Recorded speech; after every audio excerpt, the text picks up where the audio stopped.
Cush Sovereignty 3, Abooksigun, The Other Side of Nowhere. By L. James Bolin and Shakida Dennis. Chapter 1, The Devil in the Details. Years passed, and Cush took after his grandfather, Samuel. He was a prominent leader, an avid member of the tribal council, and spent plenty of time taking care of his grandfather's horses.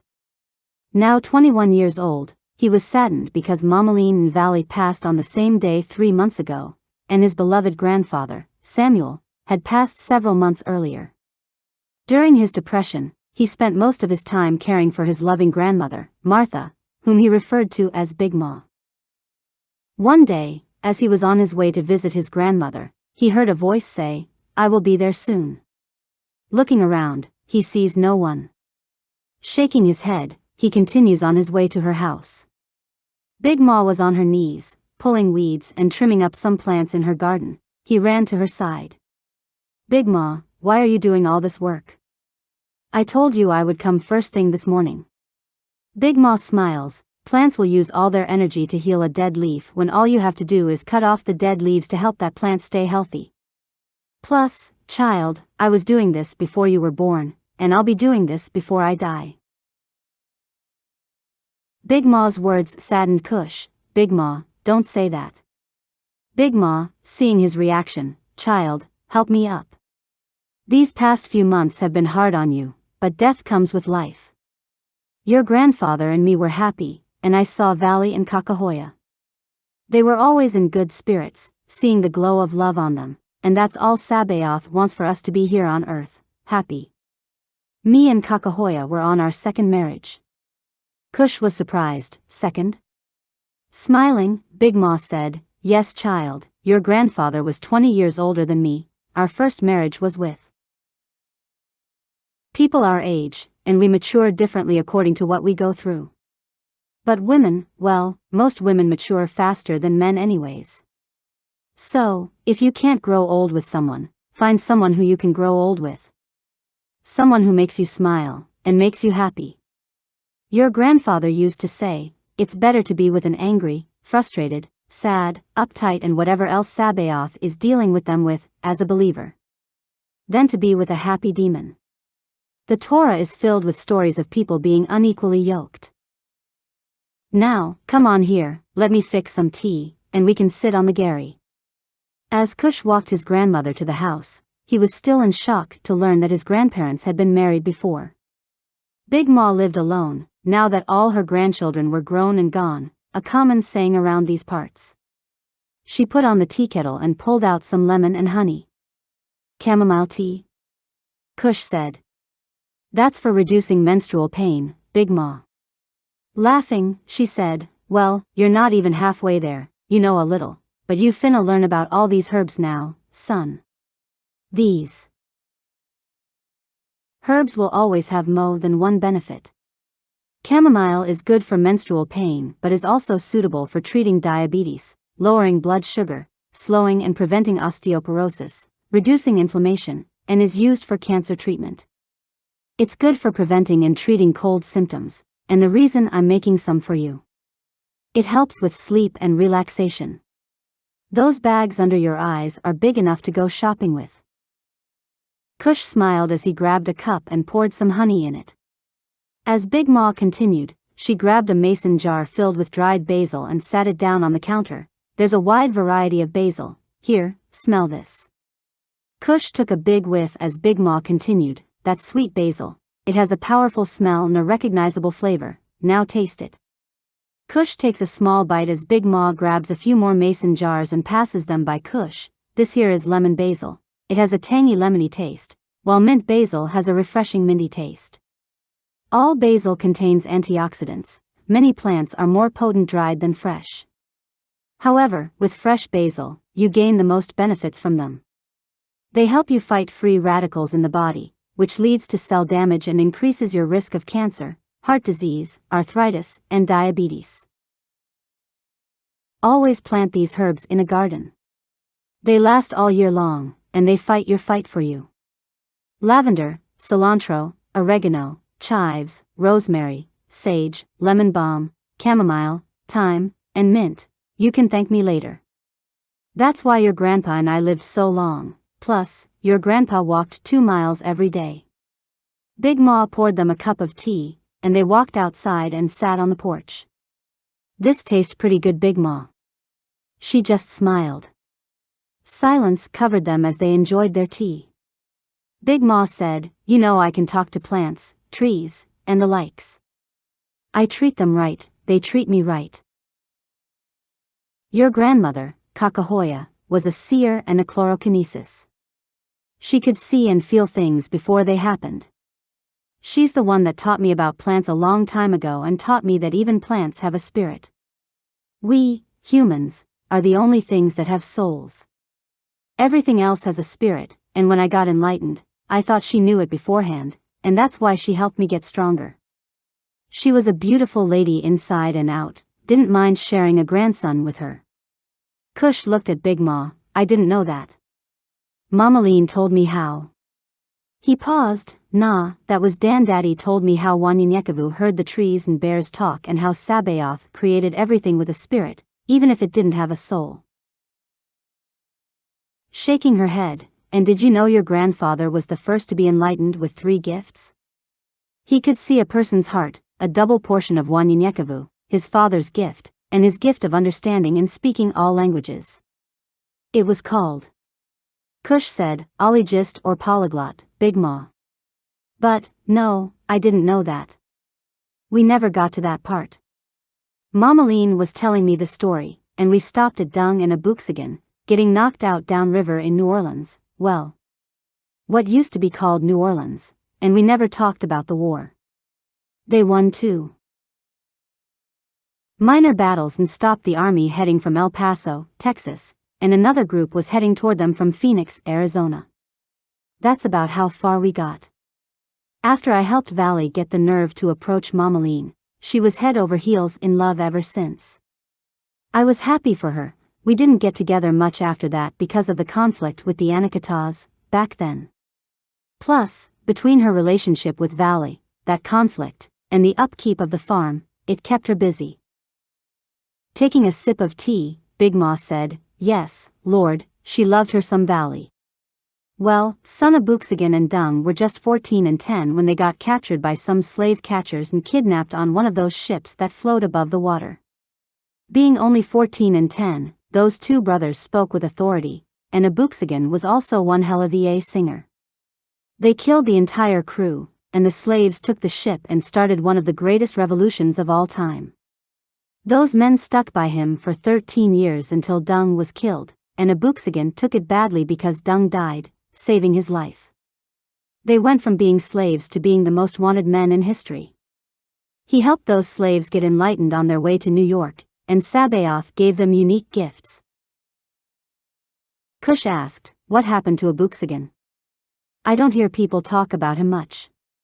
Big Ma said, "That man just disappeared after Dung's death. His wife, who was with twins, and Dung's wife moved to Lake Providence after the New York uprising. They were sent here for their safety.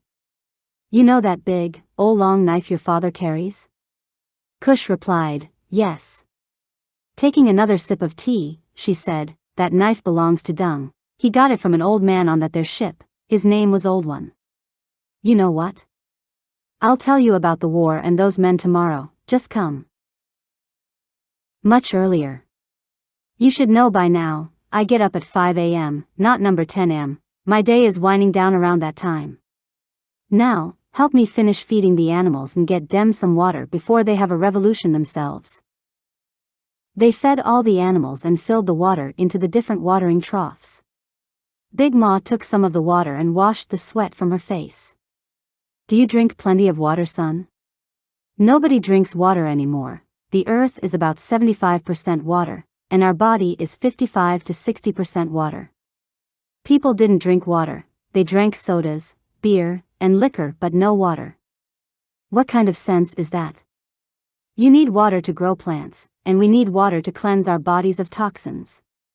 Cush understood no one came to see Big Ma anymore, so she rambled a lot when he was there. He leaned against the trough. "Yes ma'am, you and Dan-Daddy taught me that years ago, and I still drink plenty of it. Big Ma walked too slowly for Cush, but he didn't mind as they finished their tasks.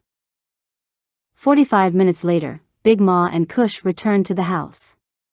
"Son, I need some ice-cold lemonade now. Care for some?" Cush wiping the sweat from his brow. "Yes, ma'am." She poured them both a tall glass and sat under the AC unit. Cush said aloud, "I don't think I could be a slave, Big Ma, out there in that heat from sunup to sundown." Big Ma just smiled. "Well, if you were one from an infant until an adult, you wouldn't know the difference. Understand the physiological, psychological, and spiritual damage it did to our people. Yes, it helps to learn who we were before, during, and after slavery. However, no one cared, and often, even we didn't. We didn't care about ourselves, family, or even our ancestry. We didn't care about anything. But time heals all wounds. There's someone out there, somewhere, being a slave for someone right now. Our people's first enslavement was in Egypt, then Babylon, then the Trans-American, or Atlantic slave trade. The Trans-American was different from the rest of our enslavement because they hid our identity, and we had to find out who we were.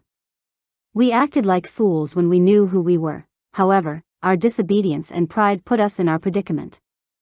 We had to be humbled and humiliated to appreciate our existence in the first place. It was a whole new story after that. Then the Abenians enslaved us. Why us? Something called the Y chromosome. You must understand that. The Y chromosome is passed from father to son. The DNA marker, PN2, is the background of at least 73% of all people in Africa today. The hue of the skin doesn't matter, it's those markers in the DNA that do. The M2 and the 215M35 are spread throughout Africa, but the PN2 is their father. Cush had a look on his face, and Big Ma laughed. One of these markers is the reason the Abenians hate us. Our DNA has been our downfall since the beginning of time. Before the Abenians, man discredited us as an intelligent race of people for centuries. Since our people have been on this planet, these uppity and jealous people were like they were when we were enslaved in Egypt. They hardened their hearts like that of Pharaoh. But it was the Moors, and they were Wakatilians' kings and queens who civilized the wild white tribes from the Caucasus Mountains. They came to educate for over 700 years and eventually ruled over Spain, Portugal, North Africa, and southern France, primarily Spain and Portugal. To enslaved? No. To teach and educate. But our beloved so-called first president of the United States, George Washington, was probably the first one, maybe not, I don't know.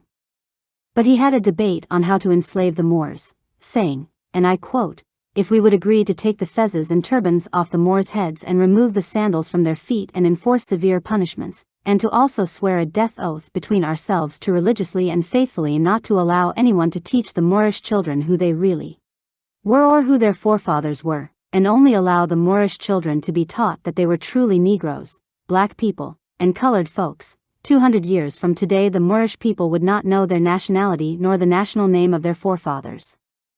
Also, they would not know from which land or ancestors they are descended from."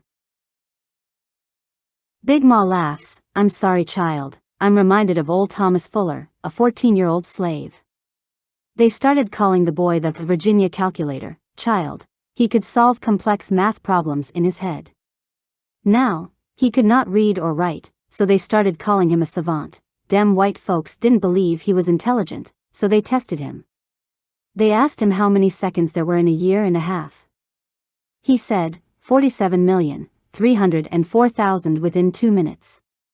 They said, okay, then they asked him, how many seconds a man has lived 70 years, 17 days, and 12 hours old? He said, 2,210,500,800 seconds within a minute and a half. They told him he was wrong. And old Thomas said as Big Ma impersonated a slave's voice, "Top, massa, you forget the leap year." When they added the leap years, he was correct. One man said that it was a pity he had not an education equal to his genius, and he said, and Big Ma started talking like a slave again, "No, Massa, it is best I had no learning, for many learned men be great fools." It proved to the abolitionists of that time as proof that enslaved Wakatilians were equal to Anacatas or Computans in intelligence. Big Ma paused for a second, saying, "Those crooked-ass Anacatas started slavery again in the Isles of California. When the Abenians first arrived and stationed themselves with the natives in the Congo forest of Africa, where they got their names Abeni, which means, we asked for her, and behold, we got her." However, civil unrest with the Abenians and the Great Congo Impression occurred. The Abenians tried to destroy all who possessed their DNA or had any similar markers in their DNA. The Abenians attempted to kill all who had this rare and mutated DNA, but because of political reasons, they could not. Therefore, the Abenians banned anyone with such DNA. They could not live among the rest of the planet, making their lives a living hell through enslavement and other horrendous acts. If the rest of the world wanted their technology, they too would have to follow suit, or the Abenians would return home, and the earth would have exploded upon their departure. Of course, you know those people who carried this DNA were Wakatilians, and we are their descendants. Centuries later, Computans and Anacatas trafficked and enslaved us for sex, services, labor, and even used as pets by the thousands. They shipped many to the Isles of the Californias, where they were beaten and terrorized into submission before other Anacatas brought them to do the bidding for the Computans and their jobs, sanitation for the bubble cities in which the Computans lived. They had ships coming and going from those islands worldwide, especially in New York, processing them on that piece of land where that Statue of Liberty once stood. Ain't that ironic? Man, they hated us with a passion. But it was Princess Anaya's idea, King Wanyenyekevu's action, and Abooksigun. Who shut that shit down? Cush shouted, "Big Ma." Big Ma looked at Cush, "Boy, please, you know me, and your grandpa cursed." Cush said, "I knew Dan-Daddy did, but not you." Big Ma just smiled, "Well, if you don't know, now you know, you know. How in the hell I'm going to be married to someone for all these years and we not be the same? Boy, I thought you learned that love is a hell of a thing." Cush laughed so hard that he started crying. Smiling, as she looked throughout her yard, Big Ma pointed out plants to Cush that many thought were weeds. You know, people used to mow their lawn and pass right by these herbs. God made all this to heal us. For some, they rather use those chemicals, artificial chemicals that have your ass coming back from mow. They were not healing you, they were keeping the symptoms at bay. Big Ma grabbed a small wooden box and rolled up a cigarette as she said, "This is that they're sticky, icky." Cush looked at Big Ma, "Never heard of that." Big Ma took a drag. "Once it gets a hold of you," she started to coughing for a few seconds, stumbling her words. She said, "It's icky, icky." Cush said, "Big Ma, that doesn't make sense," she said. "Hey, I know, I'm high already. This here is some good weed. I'm high, but I know what the hell I'm talking about. Let me come down a bit and tell you something." Big Ma, in deep thought, stared into space for a few minutes as Cush started picking some plants, and then Big Ma took a deep breath. There was one particular ship called the Horseshoe. As the story goes, this ship had an evil, greedy captain and his 3 sons, who had been collecting slaves for years. The business had become somewhat slow during this time, and he was cruising along the New Orleans Islands fishing when some of their slaves had an opportunity to escape, and they did just that. This was when Abooksigun and Dung had fallen into the river and drifted down somewhere along that area. Abooksigun and Dung are both unconscious, floating through the Gulf of Mexico until they run aground on an unnamed island near New Orleans. Those slaves that escaped approached them. "Hold up, son. I need to backtrack so you can understand a few things.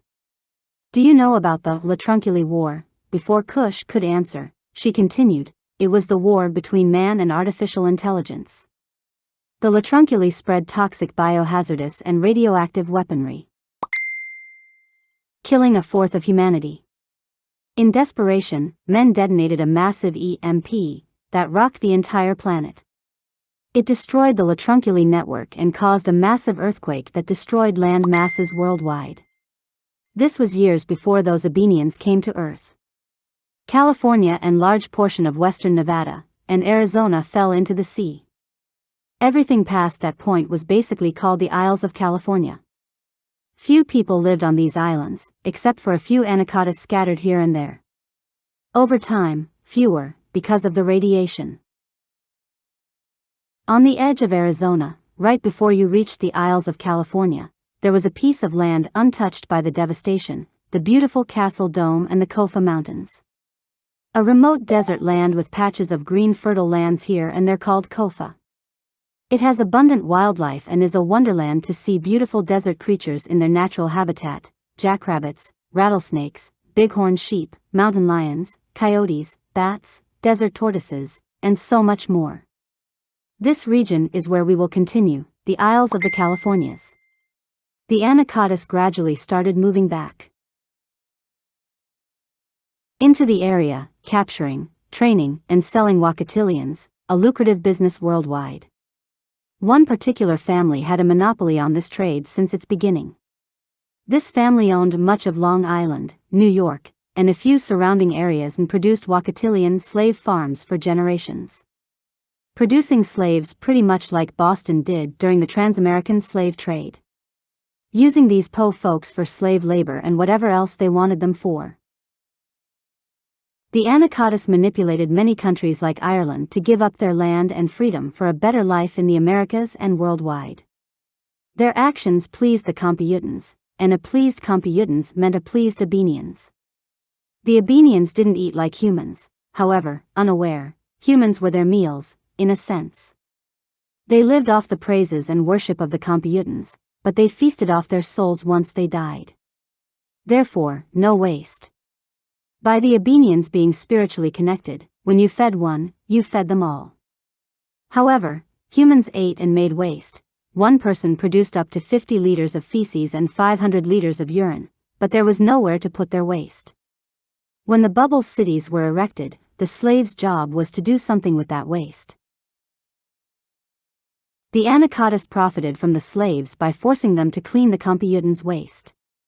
However, many slaves became ill, and some died because of E. coli, salmonella, shigella, and many other things. New York City was the most extensive metro in the Western Hemisphere, which covered what we once knew as New Jersey, New Hampshire, Rhode Island, Connecticut, Northern Maryland, and northeastern Pennsylvania. They had a waste station outside the bubble city as large as Micros, consisting of older towns surrounding New York. Burlington, Vermont, Long Island, New York, Richmond, Virginia, Columbus, Cleveland, Ohio, and the entire land of the White Mountain National Forest. New York was a super-bubble that reached miles high and almost touched the dear region of the ionosphere. So, the demand for slaves was significant. They used human waste for hydrogen fuel, brickmaking, which the Wakatilians made their home.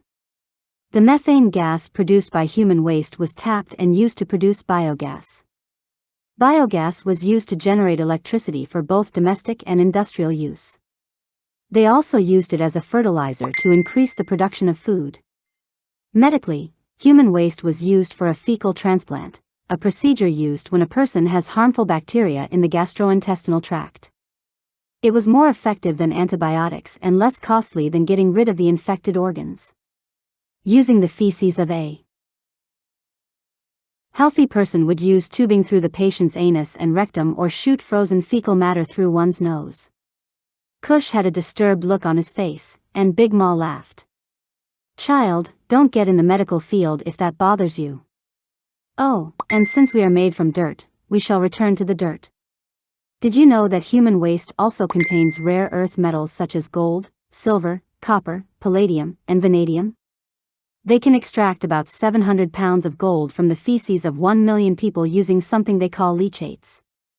Don't ask me what the fuck leachates is, 'cause I still don't understand it. Using contaminated liquid to do something, just look it up, maybe you'll understand it. I know that these metals play an essential part in our bodies, maintaining joints and transmitting electrical signals. Back in the day, millions who lacked clean water used human waste. Big Ma took a deep breath. Anyway, it was called the Omni processor or something like that. You can look that up too, but they simultaneously produced energy and clean drinking water. Also, it was used as a cosmic radiation shield to protect humans. Human waste and water were made of suits called excreta, which were used as a shield against radiation. Computans refused to use the waste from the so-called diseased Wakatilians, so they created waste stations in their communities. I explained all of this to tell you this is what they used our people for, shit keepers. For many years, until Abooksigun came along, the slave trade of Wakatilians went from abundant to none. It ended slowly because the Abenians and many Computans moved off-world to different planets because of Wanyenyekevu and his men, but Abooksigun ended it altogether. As you recall, they defeated the 2 troops of Abenians pursuing the last caravan with Jayla and Anaya while they were heading to Tallulah, Louisiana, and Wanyenyekevu's son, Abooksigun, was lost along the way and floated toward New Orleans along with Dung. 2 additional military forces, one from El Paso and another from Phoenix, were headed to Tucson to destroy the people. However, Obey and his battalions met the military troops from El Paso while Wanyenyekevu and his oldest daughters, Jayla and Anaya, caught them from the rear.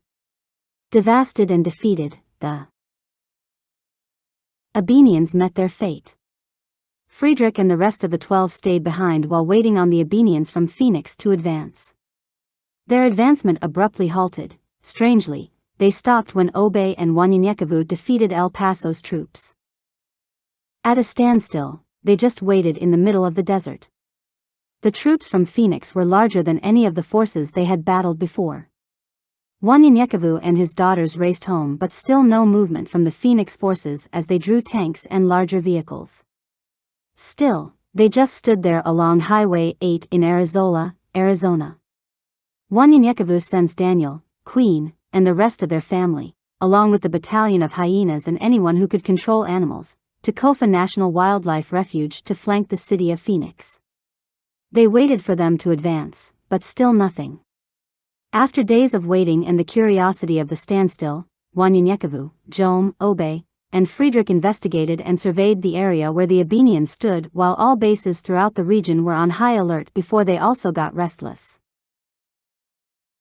The wait gave Queen and her children time to reflect on Abooksigun's absence.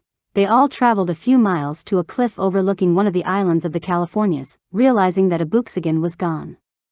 Sitting on a cliff, Jayla and Anaya sit there reminiscing about Abooksigun as they said a prayer. Sabaoth, give our little brother the strength to go on in your name. Anaya pours a drop of her sand into the ocean in honor of him. The content from the sand hit the sea, and it glowed, spending as far as the eye could see. Moments later, the planet shook from its core. At that exact moment, the forces of Phoenix started howling in pain, unaware of what had happened. At this time, Mletsi appeared before Wanyenyekevu. The enemy has asked Sabaoth's permission to destroy you, but he denied him. However, he was permitted to do what he could without causing your death.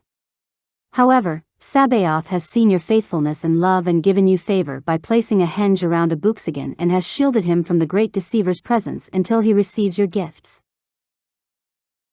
As Mletsi spoke, the earth rumbled again. Wanyenyekevu turned to tell Mletsi, I shall do whatever Sabaoth requires of me. But Mletsi had disappeared. Wanyenyekevu calls out over the communicators to figure out what happened. At that moment, the Abenians' demonic forces were released from their barriers. They did not charge toward Tucson but toward Queen and Wanyenyekevu's family. Billions of minions and demonic forces crawled over each other, both large and small, even the ones on Highway 8, and rushed toward the Isles of California. The minions' forces from the northern part of the world also headed in that direction. At that second, everyone's communication devices started flashing. The watchtower had triggered an emergency signal as the Abenians were directed toward Queen's location. Wanyenyekevu and his battalion headed straight toward Queen's site while Jom, Friedrich, and Obey quickly followed behind the herd, destroying them. Just the presence of Friedrich alone incinerated the herd, but they kept heading toward Queen. The Abenians tried to spread out, trying to avoid Friedrich, but Obey and Jom started picking them off. It was just too many. Wanyenyekevu had made it to their location as his men slowly arrived. The speedster was already there. A swarm of bats appeared before Queen and Daniel at Kofa National Wildlife Refuge, quickly transforming into Adam Lovaas. He appeared before them and swore an oath to kill Wanyenyekevu's entire family because of what Anaya had done. Furious, Anaya attempted to throw water from the sea at him, but he vanished. Anaya did not know what she had done. It took Wanyenyekevu a few seconds to realize what Adam Lovaas and Opidius were trying to do in central Mexico. Wanyenyekevu was about to do it with the stone around his neck, the san, after he saw the fear on Adam Lovaas' face as Anaya attempted to throw the water on him. Wanyenyekevu and Queen looked at each other and smiled. They ordered the speedster to gather all who could control the elements to the islands. The herd of minions approached the islands from the east and north, not even 10 minutes away. Wanyenyekevu ordered everyone to saturate all rivers, lakes, or any body of water with 1 drop of the san. As the Abenians approached, those who controlled the elements created thunderstorms using the water from the sea.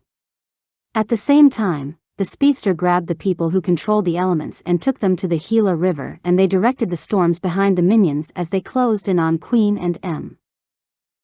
They made Obey and Friedrich's job so much easier as the demonic forces quickly turned into a puff of black smoke. Before the Abenian could realize what was happening, it was too late, and they ran from the storm and were eventually driven off the cliffs into the sea, where they quickly became a puff of dark smoke. The ocean became thick as if an oil spill had devastated it.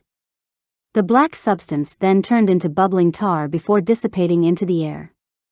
Killing off 1/3 of Adam Lovaas' kingdom, Wanyenyekevu ordered this done to all rivers, lakes, and seas throughout the entire region. From Indianola, Mississippi, to the Isle of California. As they made their way toward all the Abenian cities in the southern region like El Paso and Phoenix.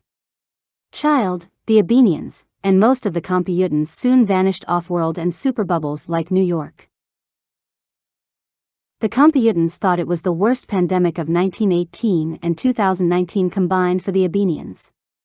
Computans, unable to see the Abenians for what they were, saw them die in what many described as a melted meat suit of flesh as millions died, which forced them to escape off-world. The hatred toward the mestizos or Wakatilians became a rage.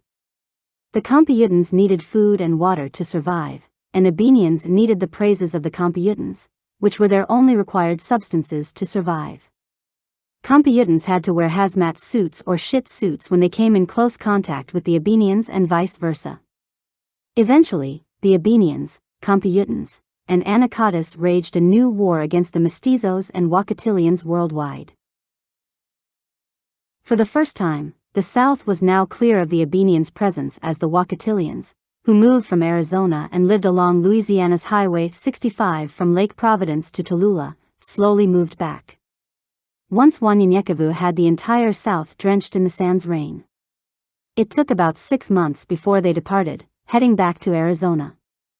However, many stayed behind because they came to love the area. Silence covered the room as Cush looked up and saw Big Ma had fallen asleep.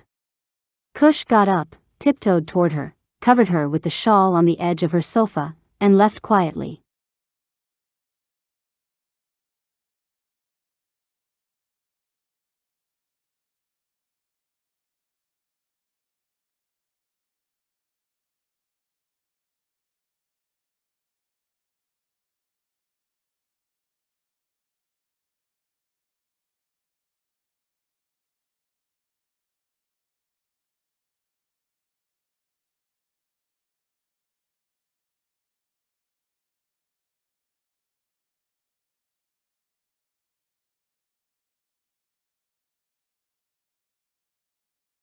Chapter 2, Runaway Slaves. Cush laid in his bed asleep, and he felt a tug in his spirit. As the darkness covers him, he hears a loud crowd cheering. Opening his eyes, he sees himself in the clouds. He descends towards earth and sees an elderly man marching in front of a military formation. The man marches alone, and behind him, there are 11 people. There were 20 people behind each of them. Behind each 20, there were 200, and behind each group of 200, thousands of people were marching in a unified formation shaped like an enormous pyramid. He sees the great crowd cheering as the elderly man stops, breaks away from the formation, and walks onto a stage. About 70-year-old, the man stands in front of a crowd. Tears roll from his eyes as he speaks. He hears the crowd, "Sabaoth is mighty. Usisahau." The crowd stood up and cheered again. The elderly man waves his hand for the crowd to sit. "Please, sit down. Never forget that we are all mighty warriors of Sabaoth. We're here today because Sabaoth has called us together to do his work. We are many clans, but today we are finally one people with one heart and on one accord." He paused. "Never forget to follow our hearts and not our flesh, because our hearts brought us to where we are on this day, and rejoice, for Sabaoth has brought us out of the darkness. Yes, and united us to fight for freedom, not the freedom of this world but the one to come, and with great power." The crowd roared as he continued, "Never did we know that something was hidden in us all these centuries, in our DNA, something not seen but felt within us. It can't be touched, but he can move mountains with it." The elderly took his hands and reached toward the sky, turning his hand into a fire. Cush's alarm went off, awakening him from sleep. He got dressed and rushed to Big Ma's house. "Morning, Big Ma." Cush yelled out as he saw her watering her garden. Big Ma smiled as he approached. "Morning, baby. How did you sleep?" Cush smiled. "I slept well, but I dreamed about my great-grandfather. At least, I think it was Wanyenyekevu. He was saying something about something. Don't you hate having a dream and can't remember it?"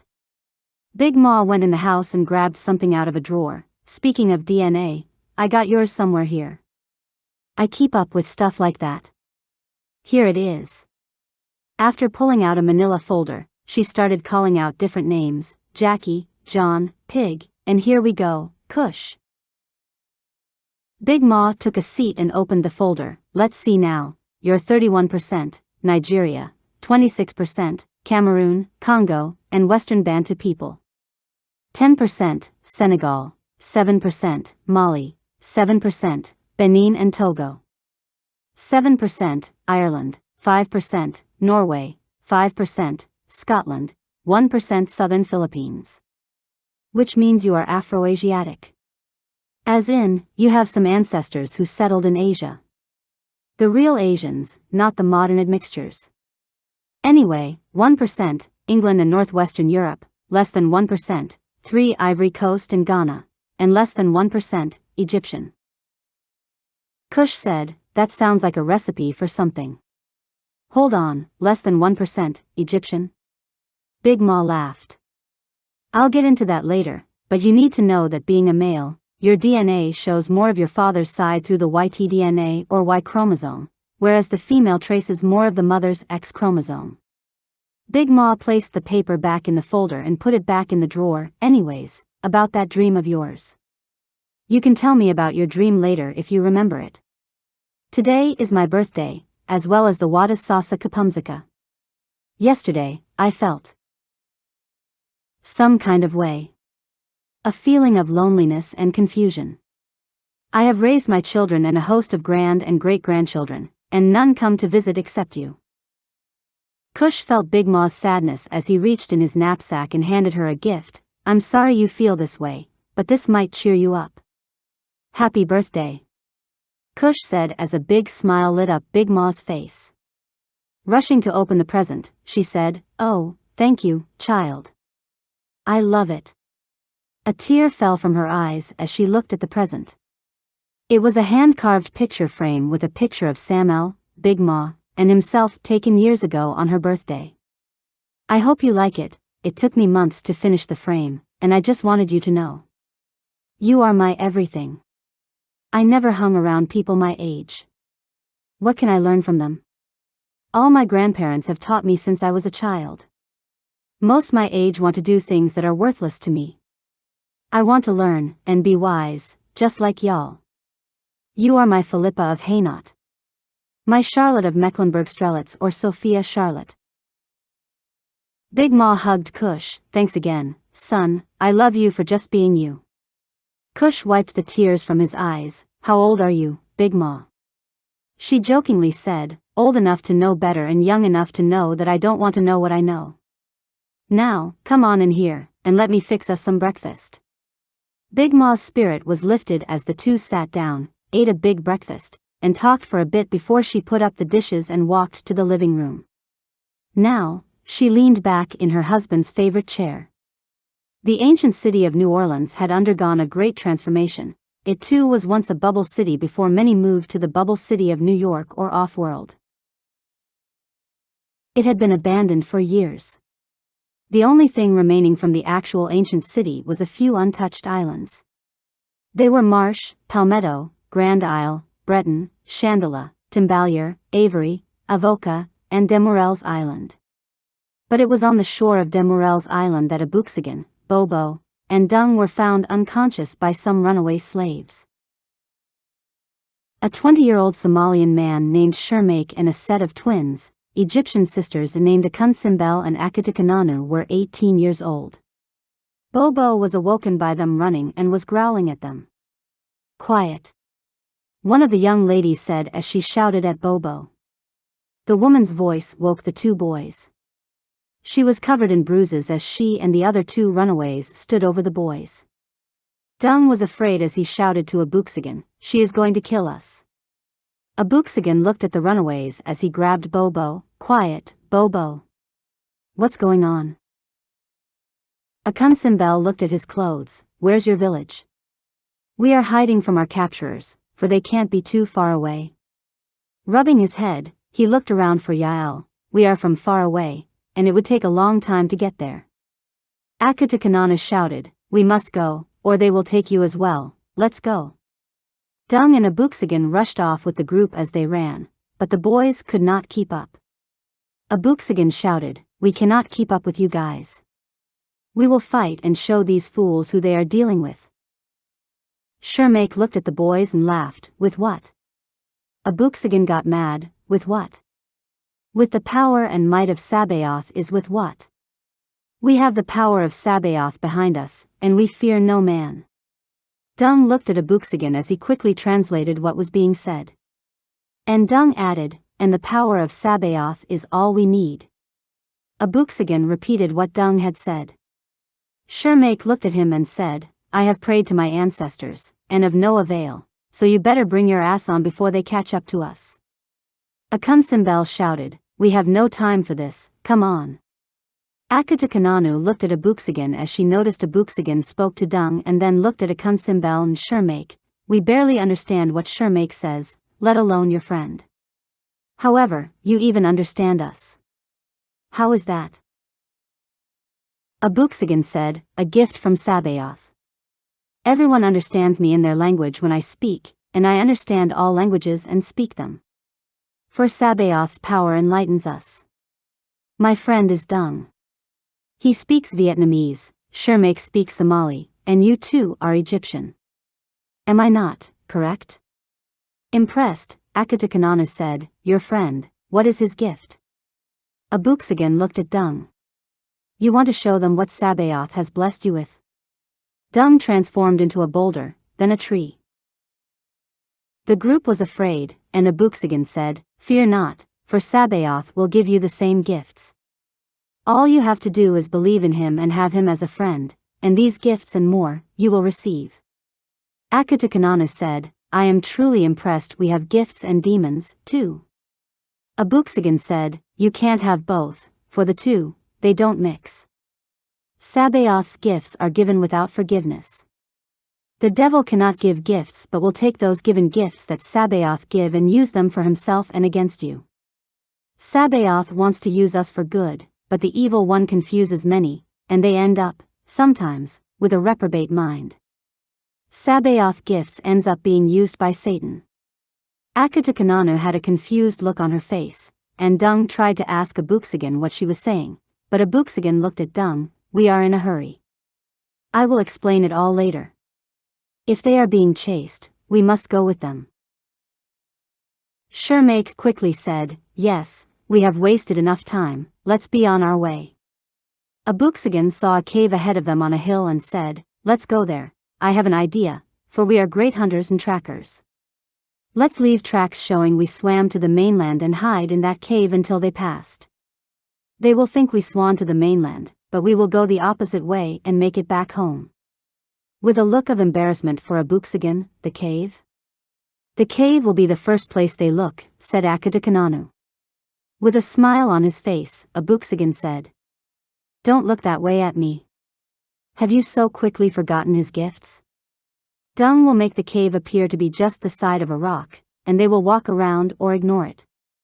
AkunSimBel's stomach growled, "That sounds like a brilliant plan. But we need to find something to eat first." Abooksigun agreed, "My father is from this place, and I know what we can eat, but we need to see if your capturers are close while we hunt for food and we." Dung quickly ran to the top of the hill and climbed a tree. "It is clear as the eyes can see," shouted Dung. Abooksigun walked around showing the twins what was edible and what wasn't as he and Shermake hunted for food while Dung and Boo Boo watched over them. Hours later, they met up at the mouth of the cave. Abooksigun and Shermake had 5 squirrels and a rabbit. The twins gathered plenty of foxtail grass, cattails grass, and herbs. Once the cave was inspected, they all entered as Dung and Abooksigun used their weapons the best they could to clean the animals and start a fire. Abooksigun and Dung had a few items in their backpacks. They all enjoyed a splendid meal, and Shermake stood first watch. The following morning, the sisters were whispering amongst each other.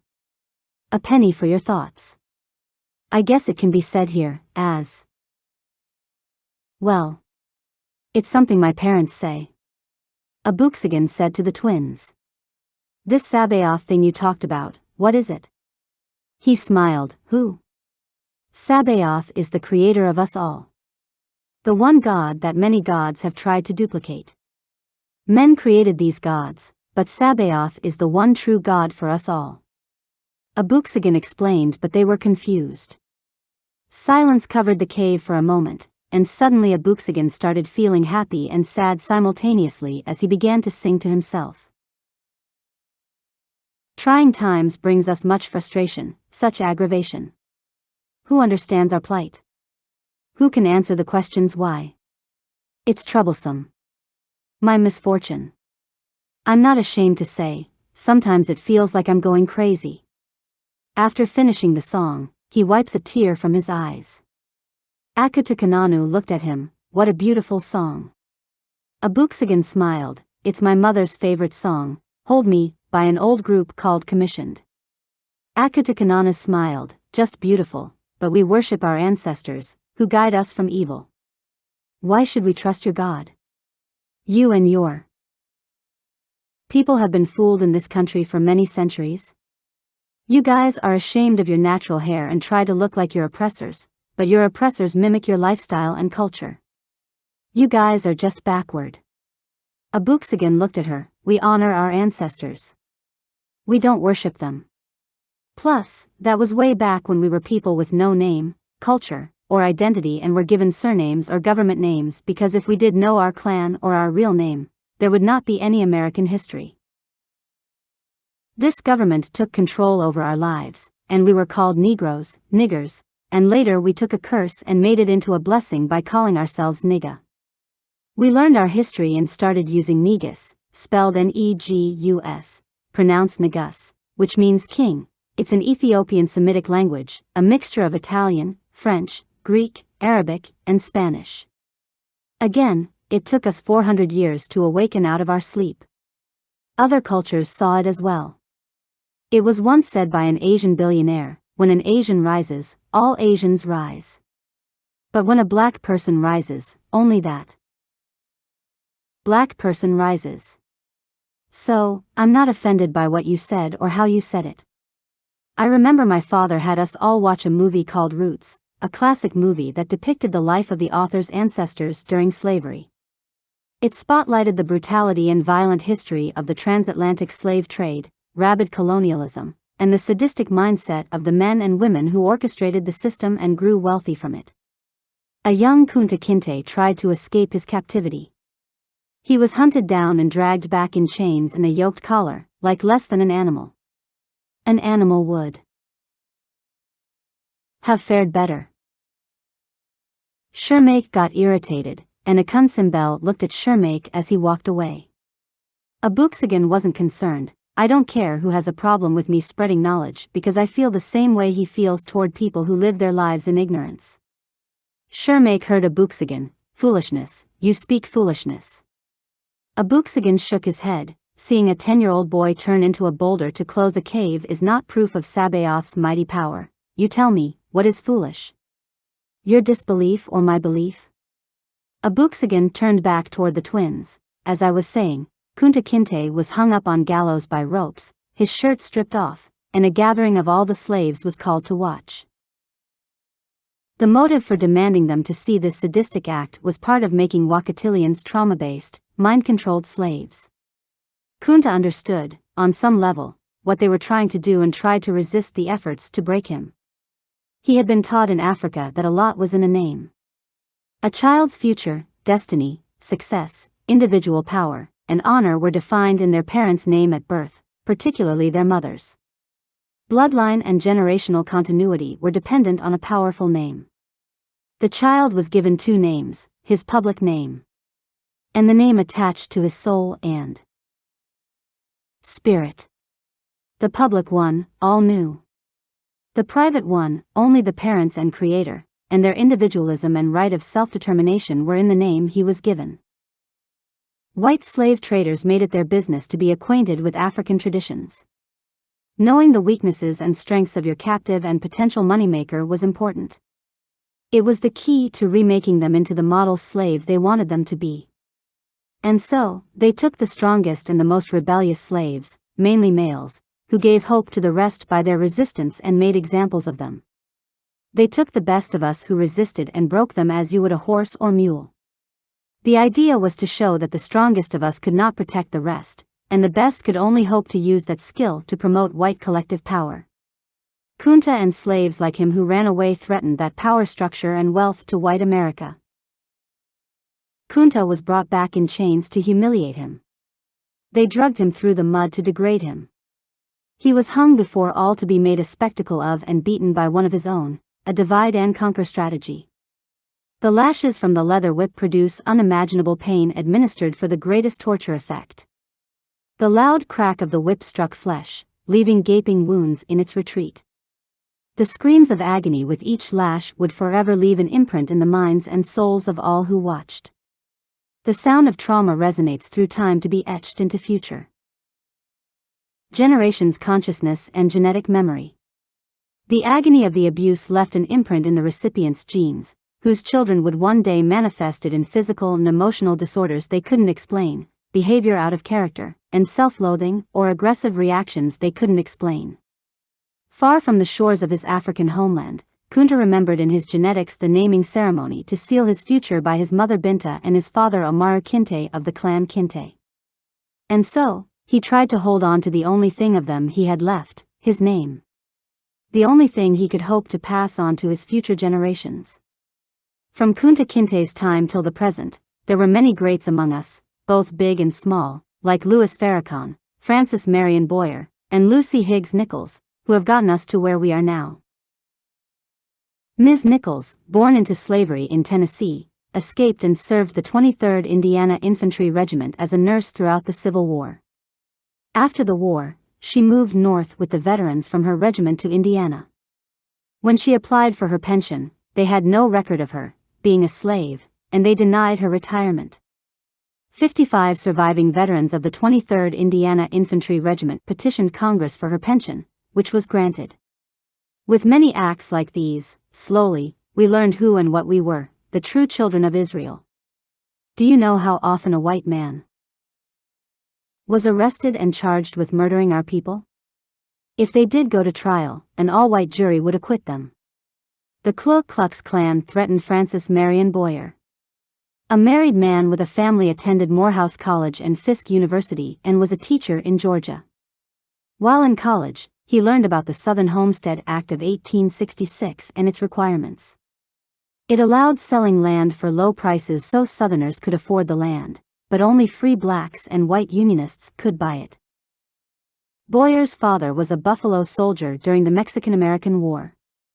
As a child, He heard stories about vast lands in the New Mexico territory free of persecution from whites, but the land was far away. Even though Boyer was free and educated, he didn't own transportation, so he walked to New Mexico. Boyer and another man named Dan Keyes packed small bags and walked from Georgia to New Mexico to start a new life. It took them almost a year to walk the 2,000 miles across the southern region of the United States. When Boyer arrived in New Mexico in 1900, he took a job as a cook on a chuck wagon, a ranch hand, and would send for his family a year later. They settled in a nearby neighborhood called Roswell but started their own town, Black Dom.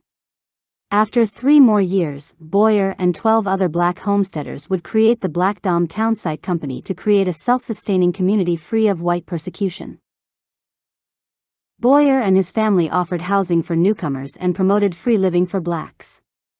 His family also made education a priority in the town. Black Dom established a church that was the home of the town's community school.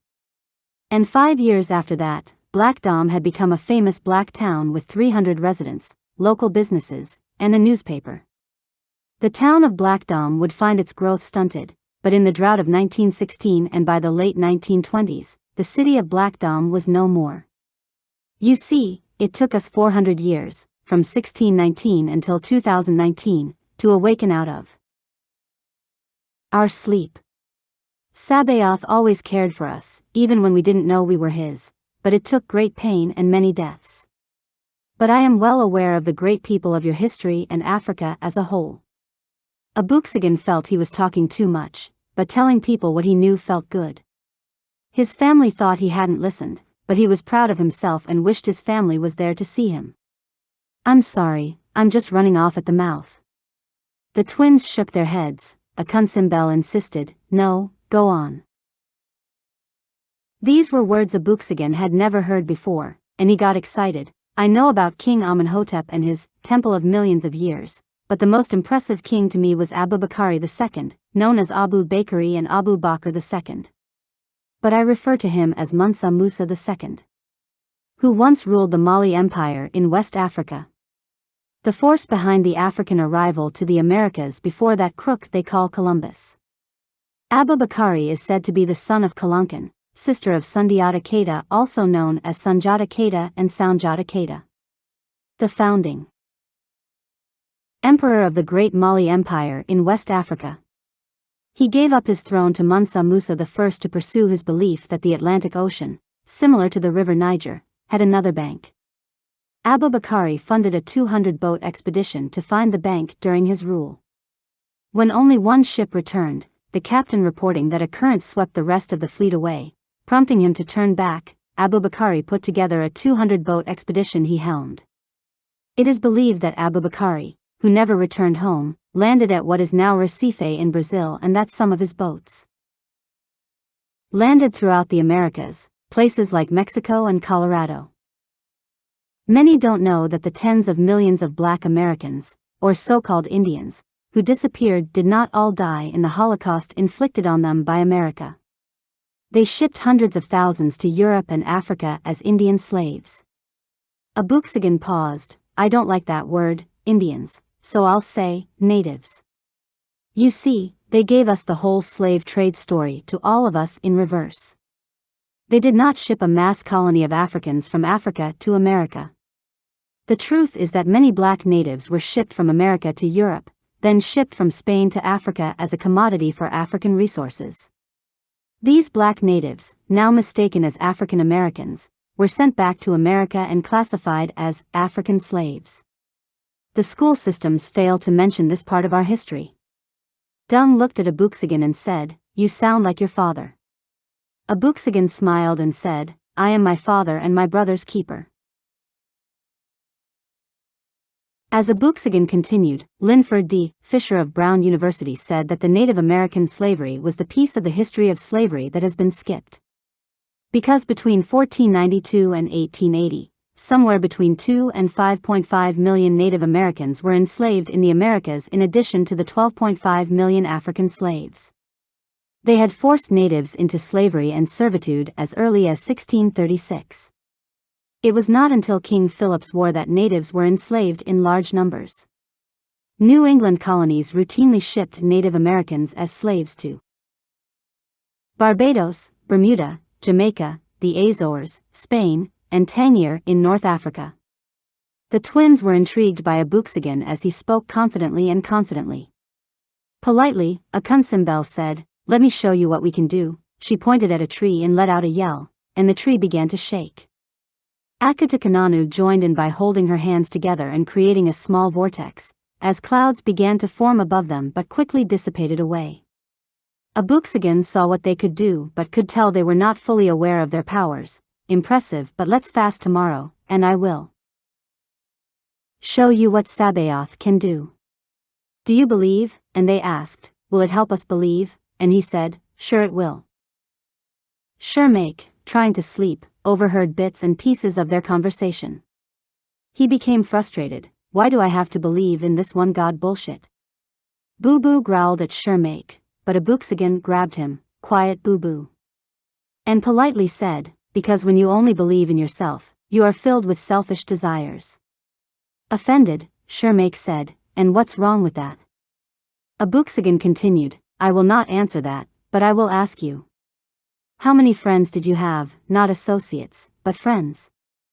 Shakida thought for a few minutes. If you put it like that, none. I'm a slave. Abooksigun, with a smile on his face, I will say nothing else. Seeing the smile on Abooksigun's face, Shakida rudely said, enough of this witchcraft and foolishness. I serve my ancestors, and this craziness must stop. Where is this place you call home, boy? Abooksigun didn't hear Shakida but thought about his sisters, Jayla and Anaya, calling him, lil boy. He got mad. I come in peace, but to disrespect me one more time will be your last. If you don't believe or care not to listen, then say it in a way that doesn't disrespect me and make that the last time you call me boy. If you had just added another adjective to boy, I wouldn't know. Wise be saying this in the matter in which I am speaking now. Shakida was not expecting such a tone from him and apologized. I am sorry to have said something you dislike, but I've been up all night keeping watch, hungry, and would like to sleep in peace. Abooksigun, looking at the young ladies, my father's hometown is in Tallulah, Louisiana, just north of here. Maybe a week's walk or so from here.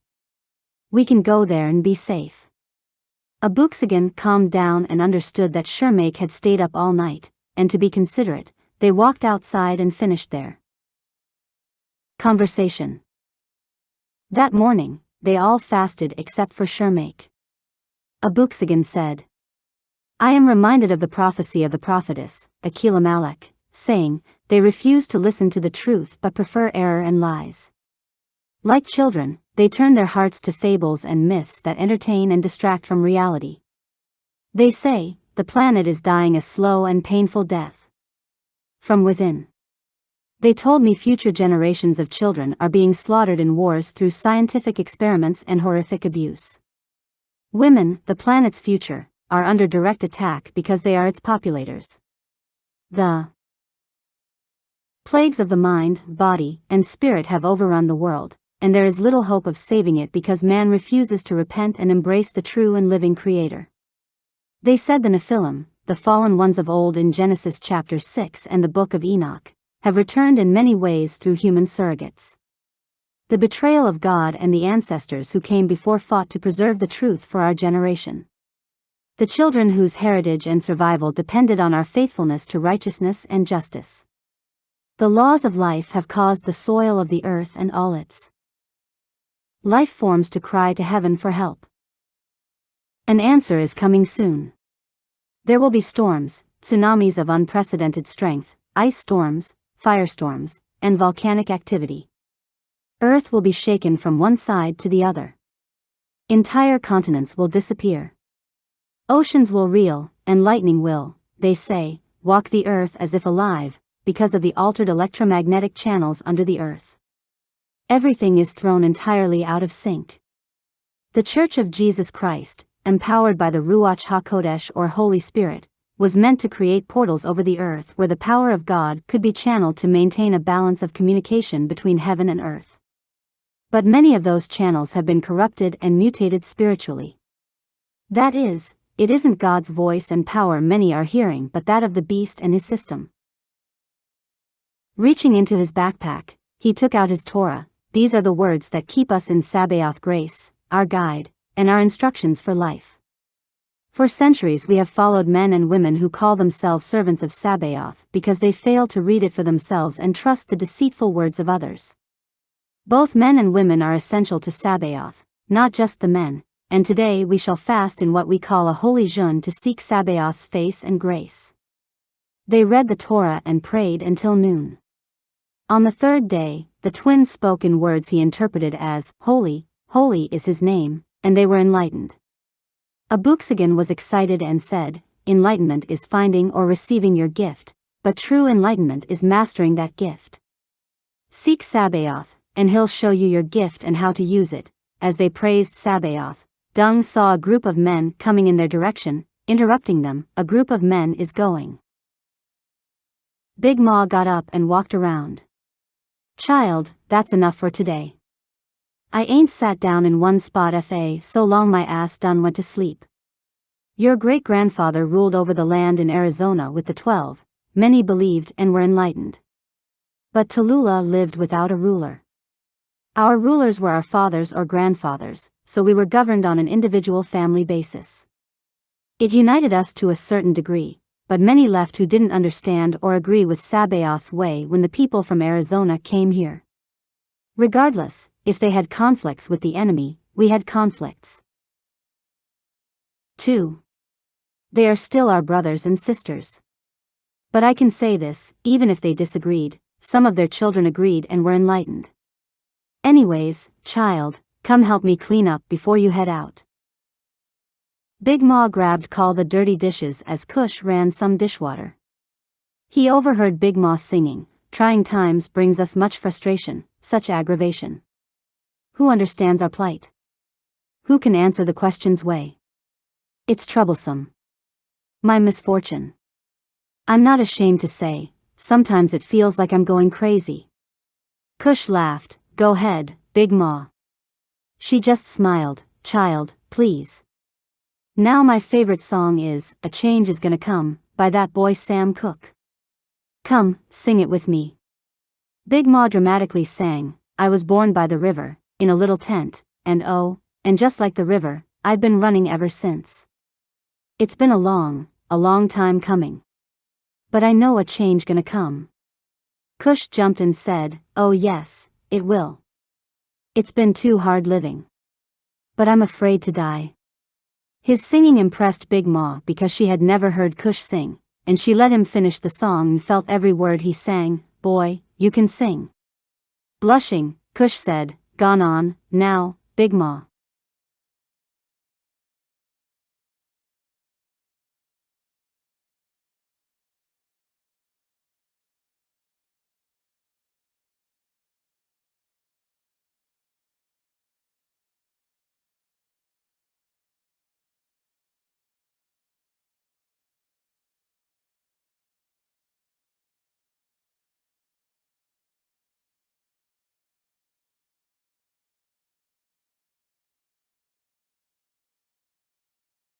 Chapter 3, Homesick.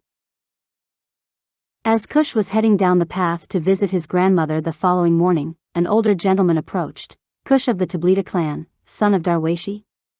Cush looked at the man. "Yes, that is me. How can I help you?" The man smiled. "My name is Dante, and I was ordered to find you.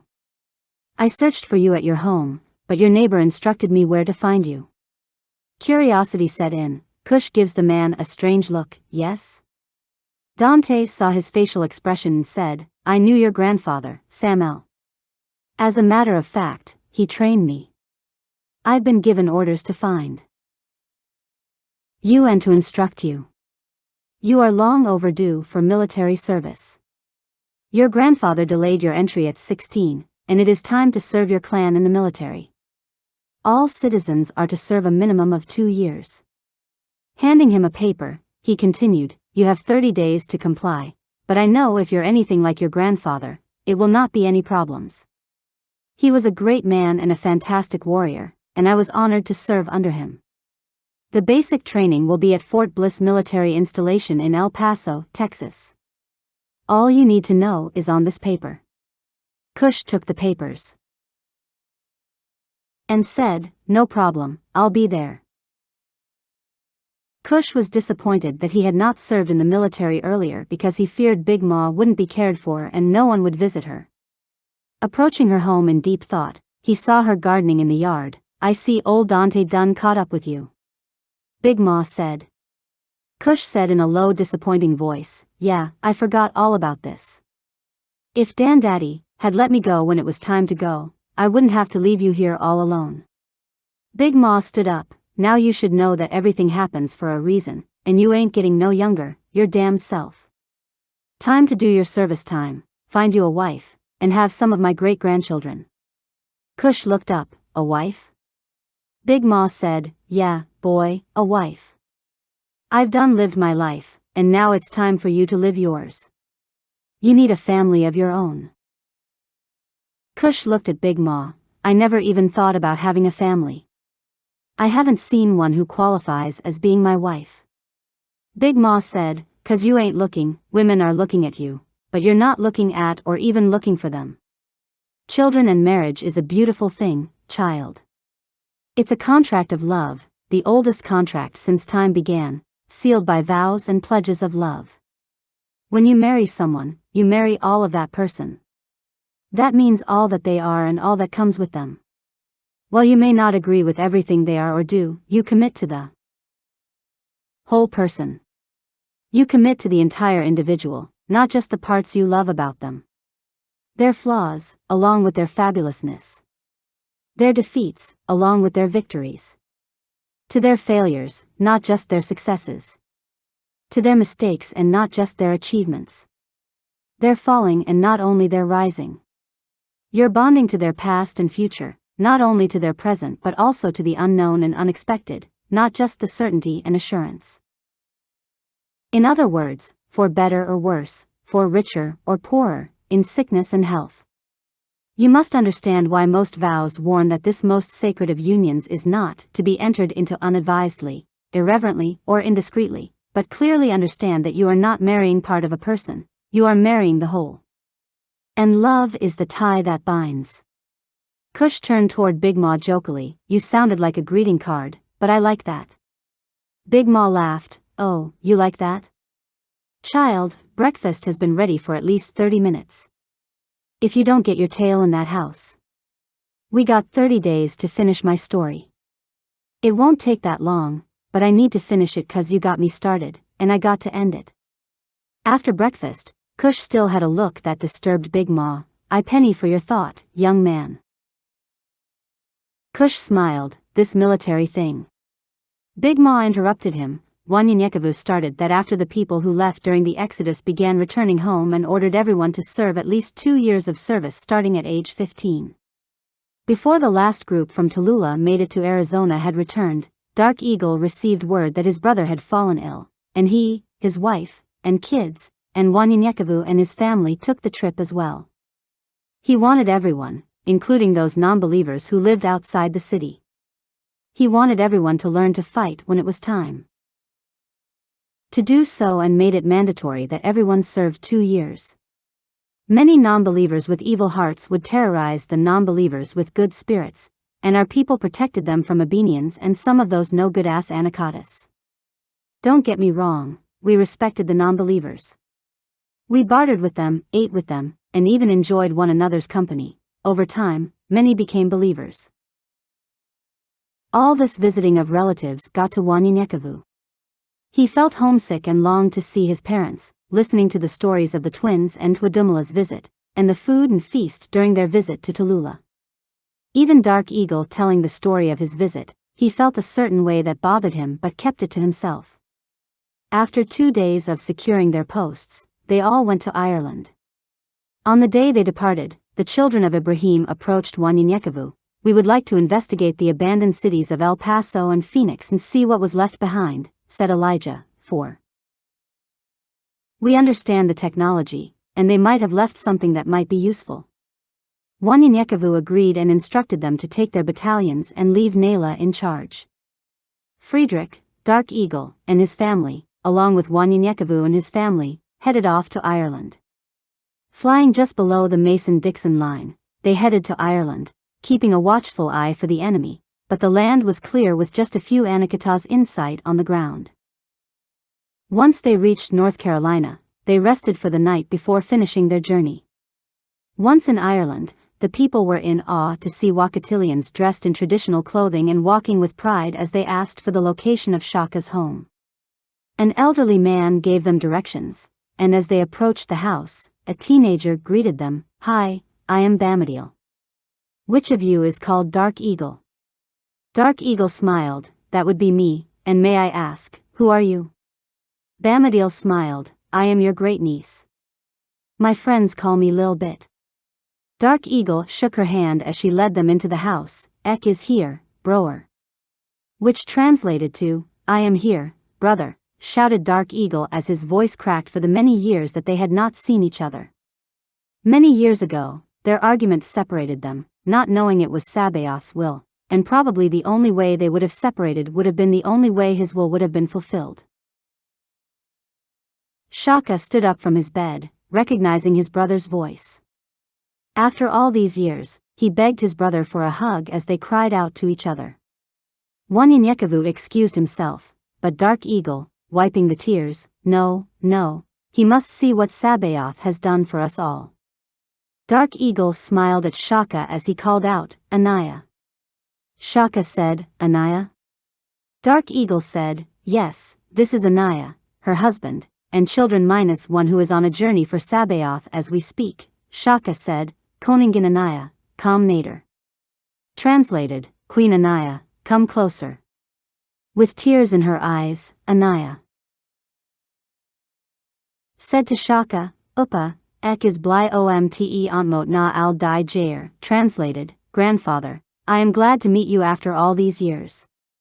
Wanyenyekevu smiled. "English, please." Shaka and Anaya smiled. "Okay." Anaya introduced the family. Shaka looked at Friedrich. "Can you turn that light off?" Friedrich laughed. "I'm afraid not, I'm stuck with it. I'm just glad you can see it." Shaka raised his voice. "Lil Bit. Where's your grandmother?" Lil Bit walked in. "She went to the market." "Do you want me to get her?" Shaka said, "No, take some of your cousins here and tell everyone. Kinfolks are here, and a feast is in order. If you pass her, let her know. Come, let me introduce you to your cousin from the States. This is Anaya and her family." Bamadiel smiled and asked, "Are you here to find Ithan as well?" Shaka politely interrupted, "No child, we have other business to tend to. Your cousin will return if Sabaoth deems it. I will tell them about Ithan. Now." "Gone, now." An elderly lady walked into the room and dropped everything in her arms. "Anaya? Anaya." The lady shouted as Frederick helped her to a chair, and the lady started crying. "You look just like your mother," said Lizzie, Shaka's wife and Anaya's grandmother. Wanyenyekevu couldn't take it and walked out of the room in front of the house as he thought about his family. After a short time, he saw some people gathering. Bringing food and drinks, some went inside, and laughter rang throughout the house. As the sun set, Dark Eagle, Shaka, Friedrich, and Wanyenyekevu sat around and talked about how the Abenians left so quickly, leaving so much behind.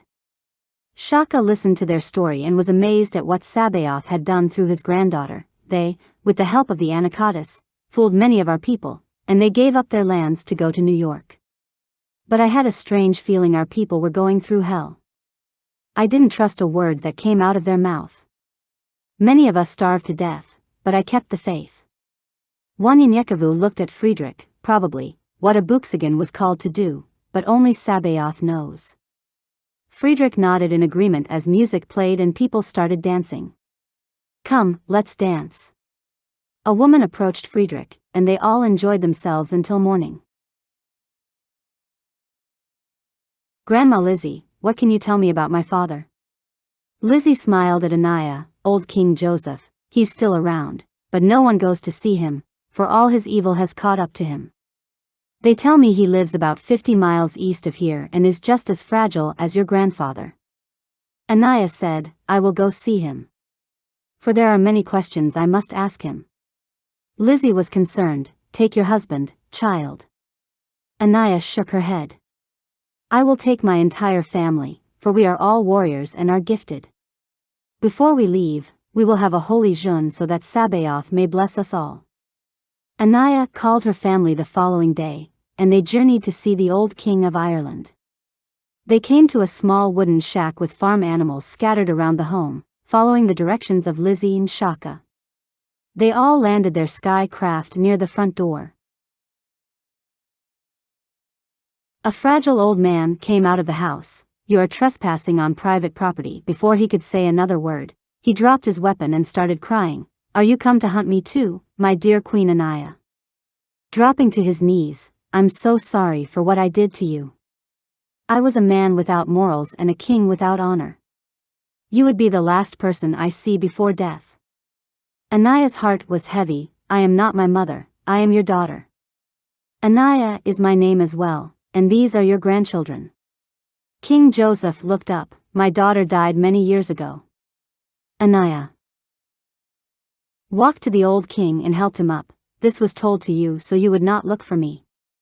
Taking off the necklace from around her neck, she showed him the silver penny. Look, here is my proof. My grandfather Shaka was instructed to take these, and I gave them to your grandchildren. They hang upon our neck in honor of my people, especially my mother. King Joseph looked at Anaya. Why would you come and see me, and I had something to do with your mother's death? I didn't care about her death or the baby. I didn't care about you. I was heartless, and I've been paying for it ever since. Queen looked at Wanyenyekevu, he speaks the truth. He's sincere. King Joseph said to Anaya, Come, I have something to give you. Walking in a hurry, he started trashing the house and shouted, Here it is. Here, this is for you. I have held on to it all these years, I want you to have it. It's a picture of your mother. She was the only woman who made me change my ways. Anaya looked at the picture and thought she was looking at herself. She was beautiful, Anaya said as she passed the image to the rest of her family. Come, it's time for redemption. King Joseph shook his head, No, first, I must give you something else.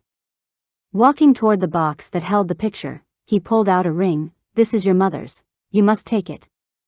The king placed the ring on the finger. Please do this for me, for you are the Queen of Ireland. I must do this if it's the only thing I ever did right in my life, and I will document it also. You are the true Queen of Ireland. Anaya agreed to take the ring, but now you must come with us. For we will fast and ask for forgiveness tomorrow. King Joseph looked confused and said, All I have to do is ask for it. Anaya and her children, Yes, just ask for it. Wanyenyekevu smiled, Ask Sabaoth, for a man might not forgive, but he will, as long as your heart is true.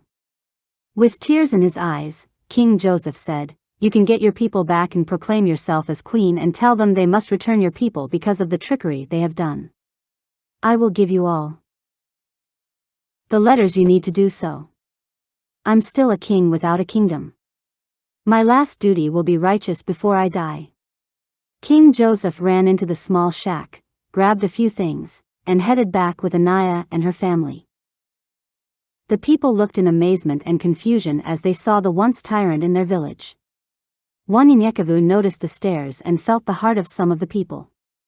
A crowd followed them to the entrance as Dark Eagle and Shaka came to the window to see what the commotion was. King Joseph entered the home, but Wanyenyekevu asked everyone to go back outside. Wanyenyekevu spoke to the crowd, A man can live his life being a righteous man, and then because of an incident, he carries evil in his heart and dies a poor death in hell. Also, an evil man can be evil all his life, change in an instant, and lift his eyes to heaven. You look upon this man this way. I cannot change your heart toward this man, but you can. My wife Anaya is his daughter, and this man allowed her mother to die without a word, but she has forgiven him. So, who is righteous among you? As the Torah has said, he who is without sin, cast the first stone. Queen tapped Wanyenyekevu on the shoulder and walked up. My husband speaks the truth, but tomorrow, we will perform the holy jeûne. I would like to show you all why Sabaoth has allowed this to be done. I have lived in the West all these years, and since this man, pointing at Wanyenyekevu, has come into my life, Sabaoth has made all this clear to me. I have seen Sabaoth work like never before, and it because of what happened here is the reason the Abenians are no longer in your area and only live in the North and South Pole. There are a few scattered, but most have gone off-world, but their plans remain the same to divide and conquer. They came to destroy Sabaoth's faith, and they are not finished, but you have to, no, you must be ready to fight this battle that is quickly upon us. Early the following day, a horn was blown, and everyone performed the holy jeûne as dark eagles and Wanyenyekevu's family, alongside Friedrich, helped the people. The spirit of Sabaoth came upon the people and started showing amazing signs and wonders. Even King Joseph spoke in a language he knew not of. King Joseph stood up in tears and called Wanyenyekevu and Anaiah, as king of this land, I will make you my successor, and therefore my daughter shall be queen of this land and do the things her mother wanted to do for this land and all the people. The people cheered and called an emergency ceremony at the old palace.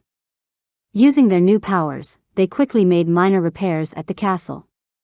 3 days later, the ceremony began with the Wakatilians, Anakotis, and a few Computans that had stayed behind. Wanyenyekevu and Queen were seated behind King Joseph as he approached the podium.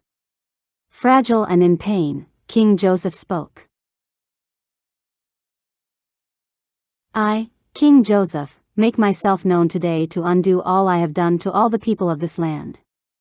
My dear Queen Anaiah has accomplished all she set out to do in her death, and I will finish it, for her, by giving my kingdom to a righteous man and my daughter, whose name is also Anaiah.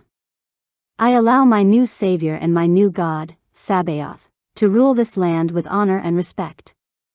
I have renounced all my decrees and given this land to him. My daughter and her husband, Wanyenyekevu, can do Sabaoth's will the way my wife wanted. Wanyenyekevu stood up and approached the podium.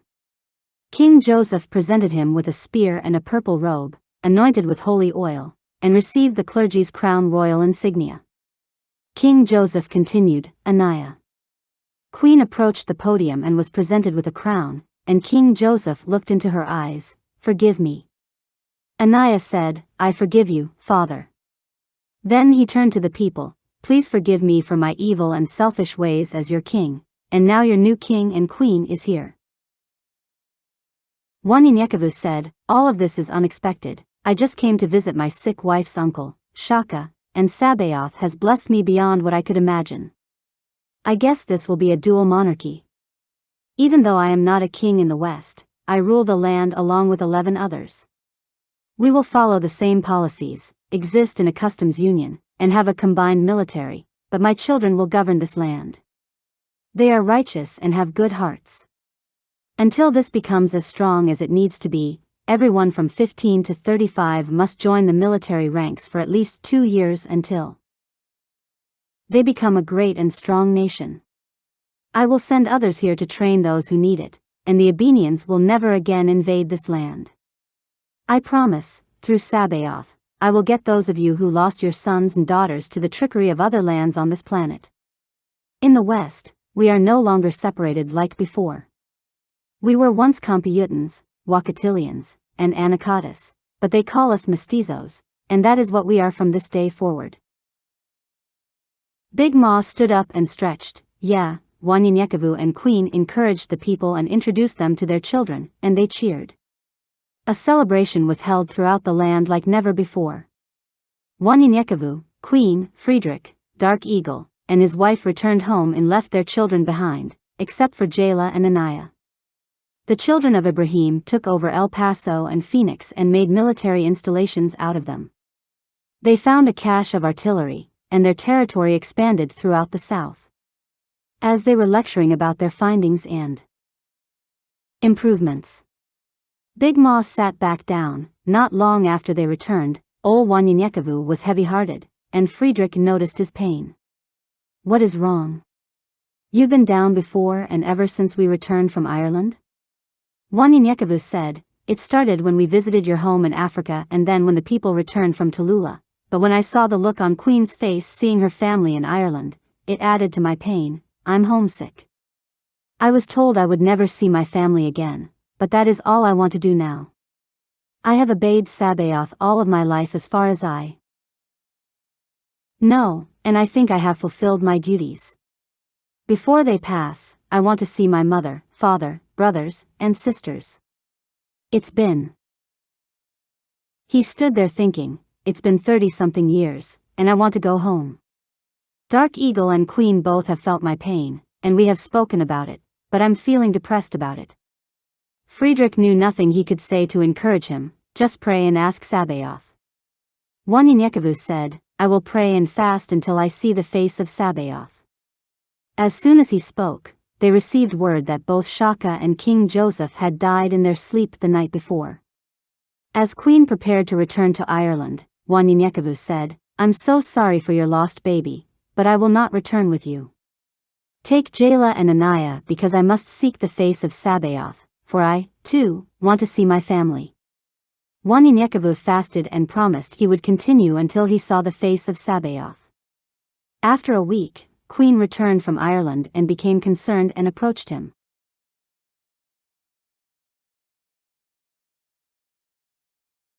You have fasted too long, and I can see that you are too weak, and I fear for your life.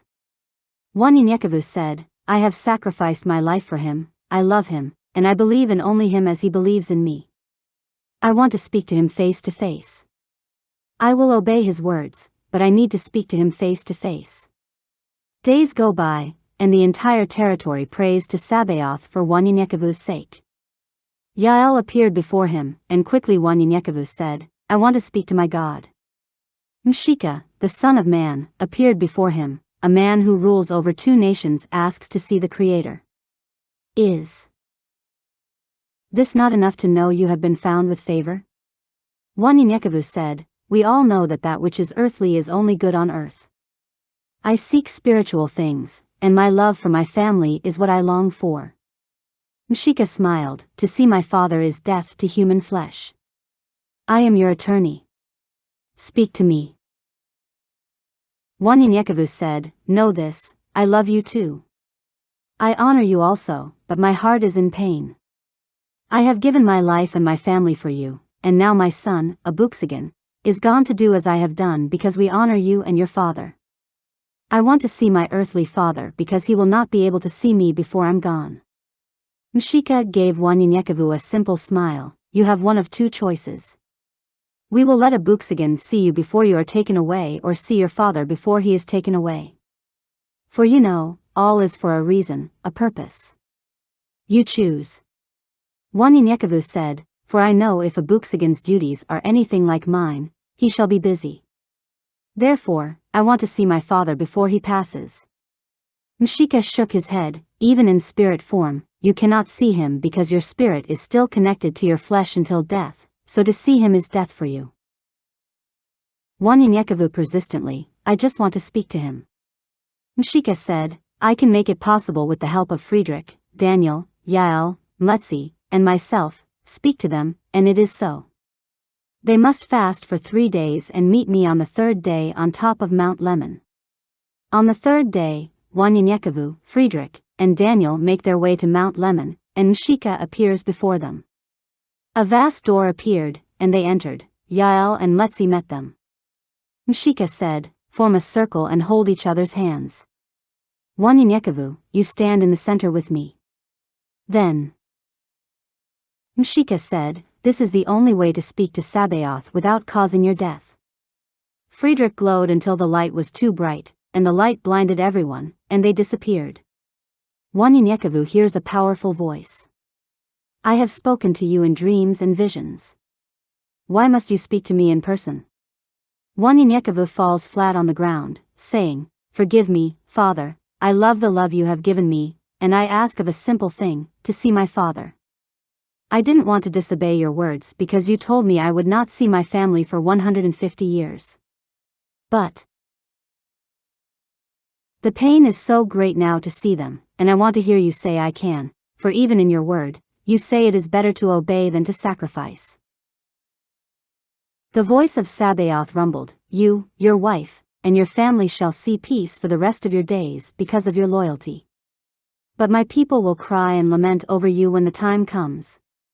Abooksigun shall replace you and do great things in my name and take in places unknown of. Earth is his classroom, but where I take him, he shall be powerful in my name. Abooksigun will have a double portion of your powers. Go now, take your family, and see your father. Because I will allow this generation to endure much pain, they will be a generation without a seer, one who sees the heart of men and takes your son to another place to do these great works, and my people will not know who is righteous and who is not. So, they will know that I am their God, and they are my people. I have allowed you to see your father, but it was so before you called to see me. And for this reason, your grandson, Abooksigun's son, will have a triple position of my power, and the last generation on earth shall come to pass.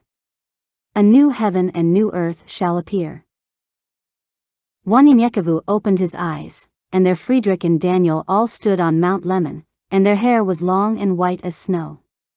Big Ma stood up to stretch again. You see how the 2 years of military duties started. We were under constant threat from the Abenians and never knew when they would return, so all had to serve. It wasn't until Wanyenyekevu got homesick that he started the 2 years of service. Plus, I wanted to tell you about him being homesick. It started a whirlwind of trouble for Arizona. But it was for a good reason. When Wanyenyekevu died, there was no way men knew if people's hearts were true, and evil crept in and divided the people. Cush laughed. No, I'm not laughing at that. Cush said, Thanks, Big Ma, but I am not afraid to do my duty. I am a warrior first. I don't mind going to serve. I was thinking about who would care for you, but no, you went all over the world talking about someone being homesick. I did get into the story through.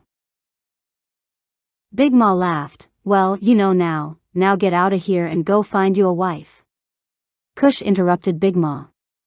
Big Ma, I've been thinking. Big Ma said, Oh boy, don't hurt yourself. Cush smiled. Oh, you got jokes, but seriously, I have an idea. I can stay here until I leave, and we can go fishing, hunting, and gardening, and you can tell me all the stories you want. How does that sound? Big Ma said with a smile, I would love that. Cush was happy, just need to take care of a few things, and I'll be over here tomorrow as soon as I finish. Big Ma said, Bet. Cush laughed, Bet? You got everything on lockdown. Big Ma said, If you don't know, now you know, you know. And they both laughed.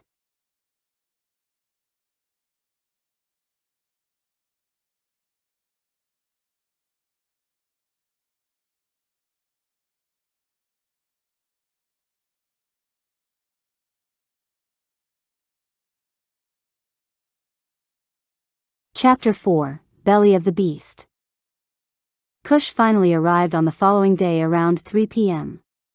Big Ma saw him on a hovercraft. Boy, where you get that from? Cush smiled. I been had it, I just don't come around here on it. It's for long trips, but it is perfect for fishing. You wanna go in the morning? With a big smile on her face, Big Ma said, Hell yeah, I ain't been fishing in a minute. Cush shook his head, You and me both. That's why I brought it along. First thing in the morning, we'll head out to the Mississippi River and get some good old catfish and maybe a few of those big bone buffaloes. Big Ma said, Sounds like a deal to me. Hold on, we ain't going on that there thing, is we? Cush said, Yeah, Big Ma, it'll take us 45 minutes to an hour on horseback, but it'll only take 5 minutes on this. Plus, this can seat up to 8 people, and the back is for our tackle boxes and coolers. It is wider and more comfortable than a sky craft. Big Ma hesitated. Child, I ain't never been on one of those things. Your grandfather tried to get me to take a ride once or twice, and I refused. Cush, looking disappointed, Big Ma come on now, I'll be fun. Just think of it like a Big Ma replied before he could finish his sentence, I ain't never been in one of dem neither, but for you, I'll give it a try. Cush smiled, you didn't even let me finish, but that's great. Cush parked the hovercraft near the front door. Big Ma looked, this thing doesn't make no noise at all. Cush said, no, it's quiet as a mouse and perfect for combat. Big Ma shook her head, show you right. Well, you can stay in the room where Dexter, Pam, Sweets, Baby Bruh, and all my grandchildren and great-grandchildren stayed. Cush said, I'm going to straighten up and get my things put up. Big Ma said, alright, I gonna fix us some barbecue ribs, with some tata salad, and homemade biscuits. Cush's mouth watered, Big Ma, I'm glad I came over. Big Ma smiled, me too. Cush made a few trips before he got everything in his room. Billy, you there? Billy said, no, I'm in south of France, drink on Mai Tai. Why y'all always asking that shit? Where else can I go? I'm an AI without a body. Cush laughed, well, do you want to be bothered with me? Billy said, what can I do for you, Cush? Cush said, I want to hear something while I straighten this mess out. Billy said, I have a wide range of jazz and R&B that you like. Cush said, maybe later, how about some words from Prophetess Akila Malek? Got anything on her? Billy said, sure, your grandfather uploaded a lot. Which do you prefer? Cush replied, whatever, you pick one. Billy said, here's one of your grandfather's favorite sermon from Prophetess Akila Malek. Silent for a moment, Cush hears. I had an absolutely amazing visitation from what seemed to be half a dozen ancient African queens. Unlike anything I've ever experienced. A couple of them were Nubian Egyptian. Others from very ancient, powerful African empires. They came to share some pretty deep revelations with me about how our people, who ruled the earth from the four corners, west, east, north, and south, for thousands of years, fell from glory. Not simply due to the dominance of invading colonizers, but the weaknesses and infighting amongst ourselves. Created openings for invasions.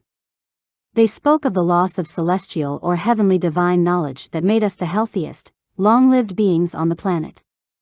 They spoke about the suppression of African high spiritual knowledge of science as the process of creation, mathematics as the geometric structure of the universe, art as the expression of creative laws, and music as the language that unites the cosmic laws, and about how we have forgotten how to speak the language of life, which allowed us to communicate with our bodies and its intricate structures to maintain health, which is our wealth, and so much more. I was humbled in the presence of such vast lost knowledge given by the Creator to the first and oldest civilization on Earth. In the black woman's mitochondrial DNA is the original book of life. This is why she was the first targeted for destruction and control by the destroyers of genetic, scientific, and biological history. She remains so, from the poisoning of her genes to the corruption of her mind. So that she would not remember her power of recreation hidden in the library of her DNA, so that she would be forced to submit to generations of abuse, but she would be conditioned to abuse herself. You come from a long line of queens, they told me, which was proven by my genetic ancestry reports. They spoke of the Remimesu, or the rebirthing and renewal, that is to come for our people. As Maya Angelou rightly predicted, we will rise. Many of us will awaken truly. The sun will continue its awakening. And the radiation it dispenses to the planet will trigger genetic transformation in many who are melanin dominant, breaking the cycle of disease and death that began 1,000 years ago. There is more to come in the days ahead as I attempt to piece together our story told in the voice of the ancient ones, whose records were destroyed centuries ago. The original Black history, so many of our Black scholars have been trying to recollect for decades. It was a truly transformative experience. I was honored. In the vein of Marcus Garvey, lift your heads, you mighty people. We are not forgotten. Cush listened for hours, ate dinner, and drifted off to sleep. Cush got up early the following morning to make some adjustments to the hovercraft so that Big Ma would feel more comfortable. Before he finished, he heard Big Ma calling, Cush. Cush shouted, I'm outside finishing up some modification. I'll be there in a second. Big Ma shouted back, alright, breakfast is ready when you are. Cush quickly finished up and loaded the craft with fishing gear. Walking into the house, come on, Big Ma, I can eat when we get there. Cush grabbed his plate, you ready? Big Ma smiled, yeah, let's go. Helping her get into the hovercraft, he buckled her up, let's do this. Smiling, Big Ma said, I'm quite excited to go fishing, it's been so long, and I can take a breather and relax. They flew past the abandoned villages of Barnes, Thomastown, and Mound and then headed north when they arrived in Delta, Louisiana. There were scattered lakes and streams that fed off the Mississippi River before Big Ma said, look. Over there, they are jumping out of the water like crazy. Cush hovered over the waters when Big Ma quickly said, boy, take this thing back to land. I already don't trust this thing, and if it falls in the water, I'm in trouble. Cush said, okay, but you know this floats on water and air. Plus, there are so many cottonmouths on the land. I just didn't want to scare you.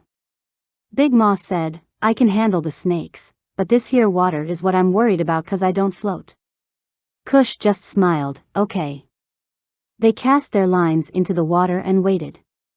Big Ma had a huge smile on her face. Big Ma, what are you thinking about with that big ol' smile on your face? Cush asked. She smiled and said, your grandfather brought me out here on our first date, and he played that boy for me. Cush looked at Big Ma, what, boy? It's an old school song. You wouldn't know it. Cush looked at Big Ma, now, Big Ma, you know music runs in our family, what's his name? Big Ma thought about the name. That boy with the big head started with a group, and it was 3 of them, then he went solo, and later the female member went solo. It's at the tip of my tongue, Howell, no, Howard Heeman or something like that. Cush said, no, I don't know that song or artist. How the song goes.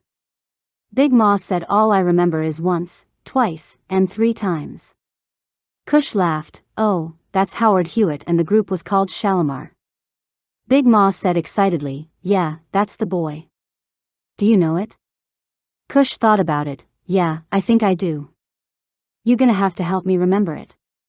Cush sang, I remember the first time. Big Ma shouted, that's it, boy. Cush smiled as he continued, I danced with you, baby. It was a slow song. The lights were so low. I held you so close I could feel your heart beating next to mine. Then I kissed you. Big Ma joined in as she sang in the background. Once, Cush continued, and my head started spinning. Big Ma sang, twice. Cush continued, like a merry-go-round. Big Ma sang, 3 times, and I fell so deep in love with you, baby, oh. Big Ma shouted, I got this part. As she finished the verse. Now, we got to sit back and check this thing out, baby, you see. They finished the song together, and Big Ma cried. Cush said, I ain't gonna sing that no. Anytime soon. Big Ma smiled, child, that's tears of happiness and joy. I don't even know what you talking about. Big Ma sat there for a moment, thinking about her husband, then shook her head, now. Where did I leave off with Abooksigun? Asked Big Ma. Cush said, they were in the cave, and Dung made it seem like a mountainside. Big Ma said, oh yeah, the plan would have worked, but old Shermake was impatient and ran out too early. When a man named Tomas shot and killed him, the old captain of that ship, Jatame, was furious. Because he saw the slaves as money or crypto in his eyes, but you can't do anything with a dead slave. They didn't even bury the poor man. Abooksigun and the rest ran as fast as possible, but they were knocked out with some kind of gas they used to capture slaves. This is where we come to the story of the Horseshoe. It was a slave ship, as you probably know by now, and little did they know, at the time, it would have been their last trip. They had initially docked near New Orleans to do some fishing because they ran out of food because Tomas had gambled their money away on the island. Forcing some slaves to do the fishing is when Shermake and the twins saw an opportunity and ran away. When they finally caught up to the twins, to their surprise, the two young juveniles, Abooksigun and Dung, were lying there helpless and unconscious on the beach. "Are they alive?" Tomas asked with excitement. "Looks to be," said Jatam. While eyeing the two, Jatam beckons his sons, Jack, Dorsey, and Breg. "Jack, you and Dorsey grab the elder one, and Breg, you take hold of that Anakata's youngin. I don't know why he's here with the rest of them, but we'll find out later. These bucks will fetch a fair price on the market," Tomas says with glee. "Oh, I hope so. 3,000 CHC for the youngin. And about 2,500 CHC for the older. We will be wealthy boys. It still might be a few extra cryptos without the other one I killed." Jatam, frustrated, looks at Tomas. "You and your fool-ass ideas. We can't enslave our own, you fool. If you hadn't gambled the money away, we wouldn't be here in the first place." Bobo growls at the men but is still just a pup, unable to stop them. Breg asks, "What about this ugly thing here?" Jatam looks at Bobo, "Take him if we get hungry again. We'll have something to eat other than fish," Jatam said as chilling laughter erupted from them all. Tomas, 45, was an insidious-looking creature. Void of color and paler than most. Albino in appearance. He is the worst off looking among the men, missing his right eye. But Tomas never let that deter him from his prize. Money is his deity, blood is his pleasure. It took 2 hours for the men to reach the Horseshoe with their new captives. It was a massive ship with 4-level cargo holds, which was a complete horror to behold. The captain's cabin was on deck, followed by the crew, storage, and other cargo on the first level of the ship. They used the second and third levels for various exotic foods and animals. They held slaves at the bottom of the vessel. Men were held in the stern while women and children were in the middle and the ship's bow. At first glance, you can tell that this outdated ship has taken its fair share of battles. Part metal and part wood, it is incredible how this contraption remains afloat with gaping holes present upon the bow and hull. The ship appears like a horse's shoe with the middle cut out for water flow. The right side was for the shipmates, and the left was for the enslaved. The ship center held the engine and a water device that kept it afloat.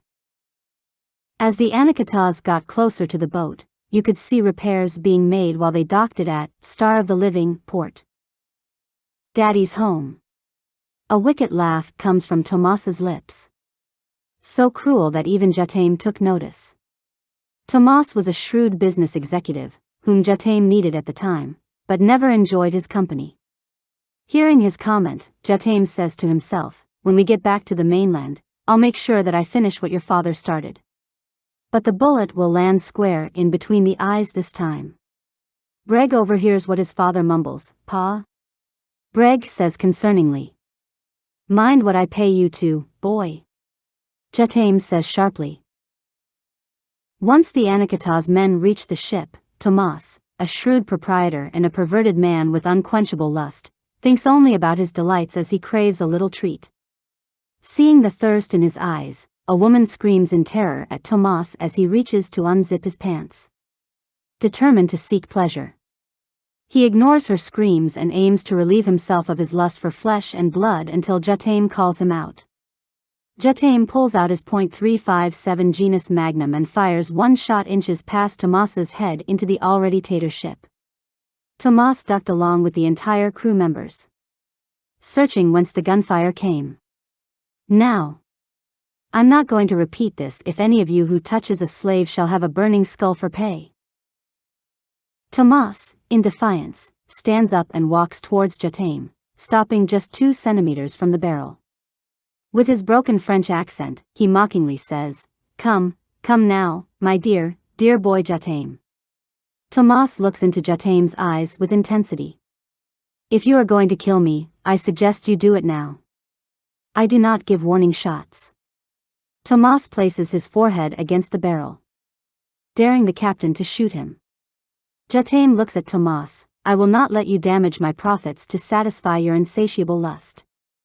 Tomas laughs uncontrollably. Lust?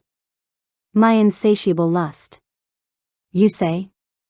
And what of yours, Capitaine? And that bastard hybrid you made? In a calmer and more controlled tone, he continues, Ah. Yes. Tomas exclaims, You didn't think I knew about that female offspring you brought into this world? Did I ever have a time with her? Ha ha ha. A loud blast is heard throughout the ship as brain matter and blood splatter everywhere. All gasp in shock and horror as Tomas's headless body drops like a stone. Now, I will ask this once. Are there any of you who have a problem with how I run my ship? Say so now. At the same time, pointing the gun at his underlings, no? Pointing and waving at two men, you two, throw this bastard into the sea, where he belongs. Night falls, and a cool moonlight reflects off the ocean as the creatures of the deep make beautiful ambient sounds, which pierce the ship's hull. Chains creak with the sore wrist of the slaves, who are bound to the walls and wooden floorboards of the Horseshoe. The vessel sets sail and is headed back on course. Dung wakes up to the foul smell and sound of pain and suffering. Dung's fears engulf him as he lies there to the sound of enslaved men and women being torn apart and beaten to death for non-compliance. Abooksigun is chained up in the ship's bowels to a wall. As the hours pass, he is later awakened by Bobo licking his face and crying. Unaware of where he's at, Abooksigun reaches for Bobo. But his hands are jerked back by his restraints, making an irritating clanking sound. Abooksigun is terrified, trying to think of a way to get out. Abooksigun's heart thumps rapidly in his chest. He lifts his head in search of Dung in the darkness but cannot find him. However, the night is not so quiet. Blood-curdling screams break the silence of the night. Even though Tomas is dead, there are crewmen, even Jatam's sons, whose thirst is even greater than Tomas's insatiable lust. Dorsey and Jack have taken several women and young girls to another side of the ship for entertainment and pleasure.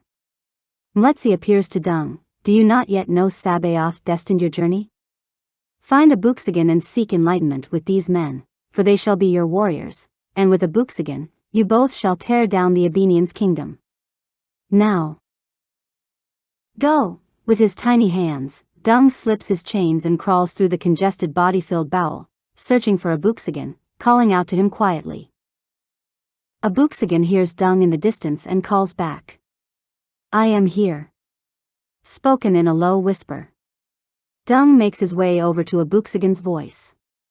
Dung? How did you get out? Dung exclaims quietly. My hands were too small for the chains. Abooksigun looks at Dung, saying, Well, aren't you lucky? He struggles against the restraints, but to no avail. Frustrated, Abooksigun says, Get me out. Find a key or some hard stone to break the lock.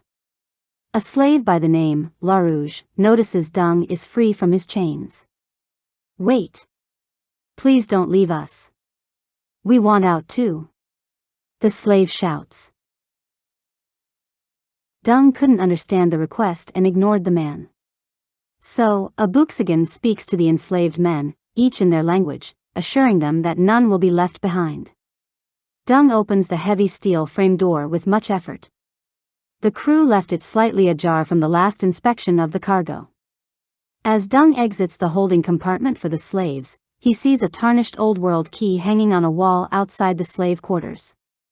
He grabs it and sneaks back in. Because of the darkness, Dung steps on other captives, chained to the floor by accident. The men grunt in pain and curse at Dung for stepping on them. After walking through a slew of bodies and taking great care not to step on anyone else, Dung quickly releases Abooksigun, and they both begin to unlock everyone else. Dung explains to Abooksigun what was said by Mletsi as Abooksigun unchains the men he spoke. Prophetess Akilamalek once said, change has never come by simply waiting for it. Those who want it must bring it. Frederick Douglass said, if there is no struggle, there is no progress. And George Santayana said, those who choose to forget the past are doomed to repeat it. You do not have to live in the past to learn from it. It is a book you reference. Therefore affirmation, confirmation, edification, illumination, and elevation. A bridge to cross the divide between uncertainty and confusion. A ladder for our ascension. Our ancestors routinely referenced the past for clarity into the future. No meaningful success comes without failure. No failure without effort. No effort without the motivation to make it. Motivation comes from conviction. A right is not a privilege. A privilege is given. A right comes with being born. We are mestizos, chosen by Sabaoth to do a great job for him. We must be enlightened to go forward. I understand we come from all walks of life. But we are chosen, so we are destined to do so. You do not have to believe in Sabaoth to be freed, but you have to believe to receive this gift. Even though each man and woman spoke different languages, they heard their language and agreed when he spoke. Before he could finish freeing all the slaves, Abooksigun got caught up in prayer. When he came down, he started preaching to the people as he and Dung helped the people reach enlightenment. They prayed in their language, and after 30 minutes, they, too, spoke in different tongues other than their own. Abooksigun said to the men, now, we have power unknown to one another, but Sabaoth shall reveal them to us once we submit to them. Enlightenment is receiving and founding your gift. True enlightenment is mastering this gift. We will do just that on this journey of ours. While he was unlocking the last slave, the chains dropped to the floor, freeing a man named Alda, who screamed from the top of his lungs. Freedom. Freedom at last, from these damn chains. Let's repay these wicked bastards in like kind. He hears a voice, and how do you plan on doing that? Clouds uncover the moon, and its shine breaks through the darkness to reveal an aged man known only as Old One. His locks are gray, and a scar from a bullwhip runs across his face. He stands 6'1" and 140 pounds. Old One's eyes are wrinkled with time. He focuses his gaze on Abooksigun. What troubles you, Old One? LaRouge says. We are free. We are free. Old One's gaze does not break from Abooksigun. He intuitively knows Abooksigun as he turns towards LaRouge. You say you are free because a child frees you? What kind of man are you? Old One says despitefully. Alda motions to speak, but Old One cuts him off. We could have been freed years ago. He bellows. Yet nothing but sniveling cowards and weak men boards this ship. Old One, having the gift of second sight, speaks to Abooksigun in his mind while yelling at LaRouge. I know who you are, young one. Your destiny is not hidden from me. He lets Abooksigun hear his elder self. Lost and forgotten. How long will you remain silent? Abooksigun looks around in confusion and back at Old One, whose eyes are still fixed on him. Do not let.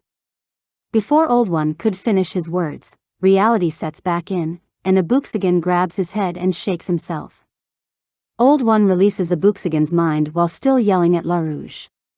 He looks back at Old One but doesn't say a thing as he thinks about his sister yelling at him for not having compassion for Dung, hearing his sister's words, "Lil boy.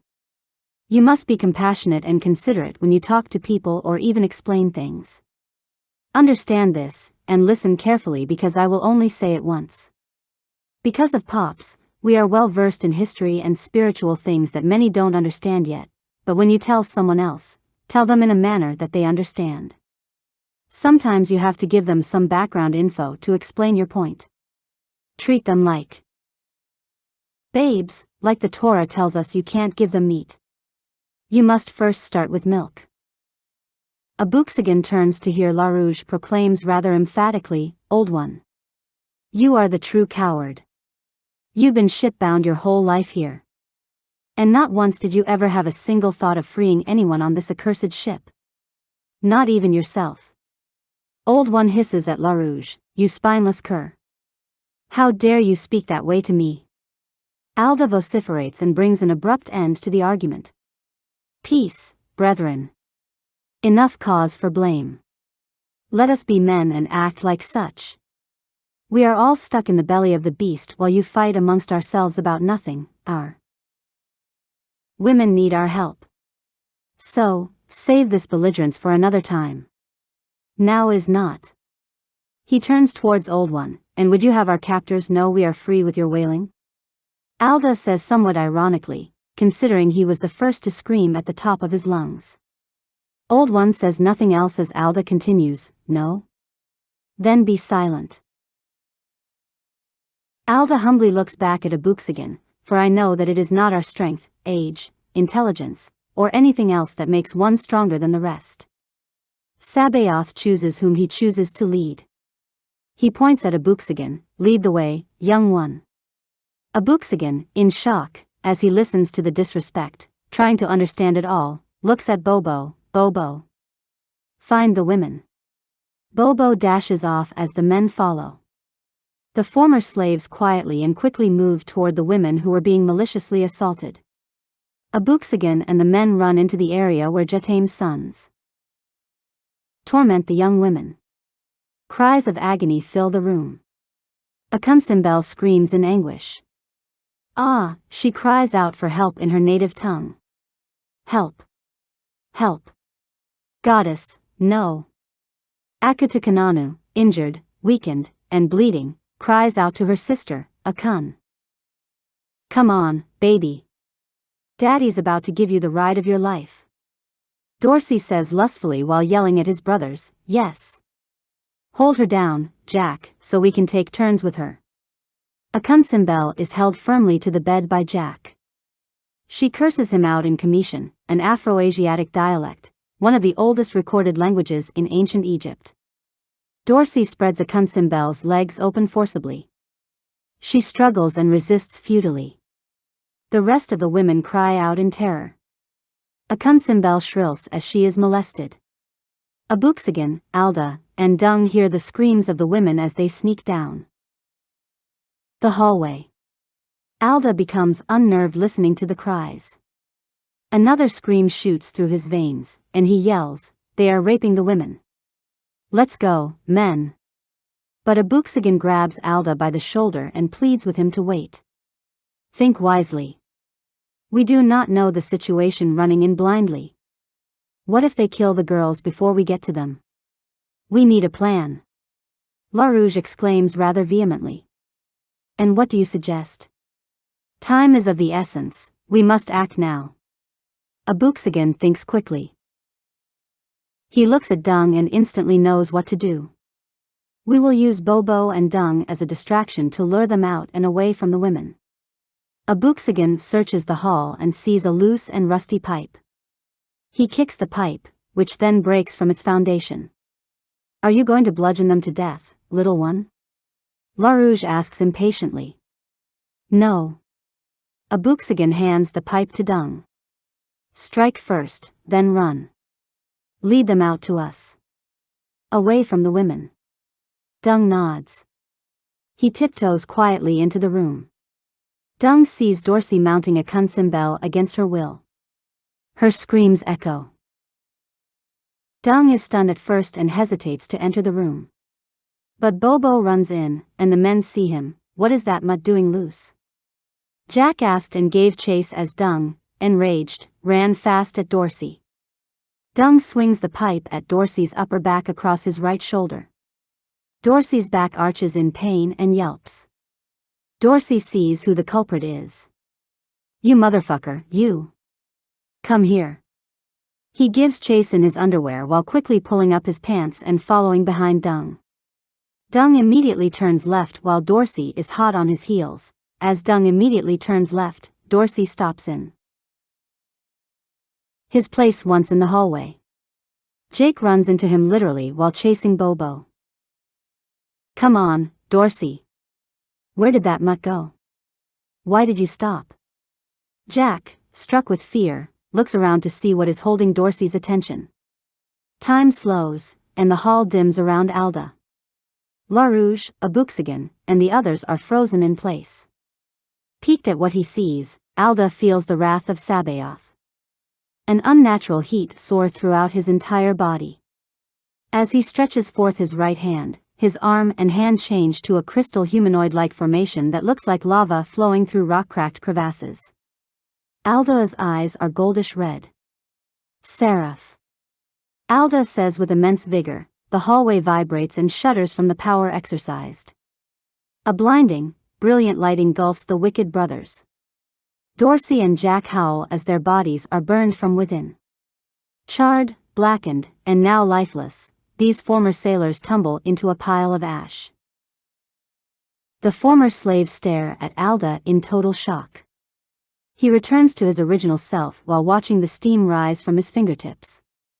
Surprised, Alda observes his hands and then turns to the men behind him. "You've been enlightened," Abooksigun says. Not caring to wait, LaRouge breaks away from the group of men and sees firsthand the severe abuse inflicted on the women as he enters the room. AkunSimBel, terrified, rolls out of the blood-soaked bed in searing pain. Her naked body falls to the wooden floor. She and her sister, Akutukananu, wept woefully. Moved with compassion, Alda and the rest of the men rush to the women's aid. LaRouge reaches AkunSimBel first while Alda walks over to Akutukananu. Alda is hindered from moving forward by a weakened wind vortex that Akutukananu puts in front of him. Her eyes are glowing. She speaks in Commission. "Don't you dare." Enraged and in excruciating pain, she exhausts her energy and can no longer hold the vortex against Alda. Akutukananu collapses, and the vortex drops. Alda moves forward afterward and checks on Akutukananu, who is comatose. Abooksigun walks up to the left of Alda. He quickly closes his eyes upon seeing Akutukananu's exposed body. Alda hits Abooksigun in his chest gently. "Get a grip. No time for piety. These women need our help." Abooksigun grabs his sore chest and quickly opens his eyes. He doesn't want to look upon Akutukananu but does what Alda says and tends to her. Alda and LaRouge move to comfort AkunSimBel.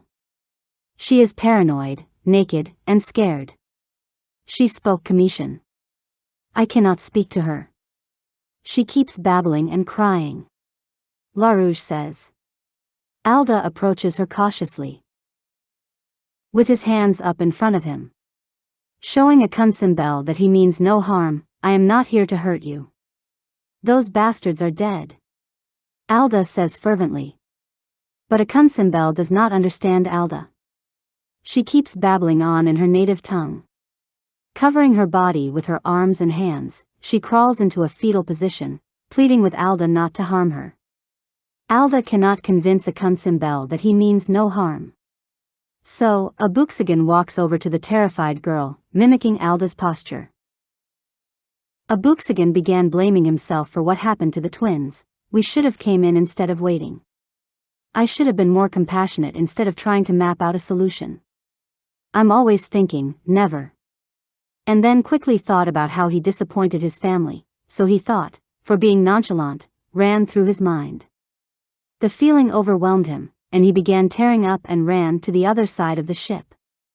After a moment of silence, he started crying and singing one of his father's favorite songs out of his belly. "Running back to you, by Commission, how can you forgive me when I've often gone astray? How can you think of me when I do things my way? Turning my back from you, the one who loved me first. Having my own desires. Renewing worldly thirst."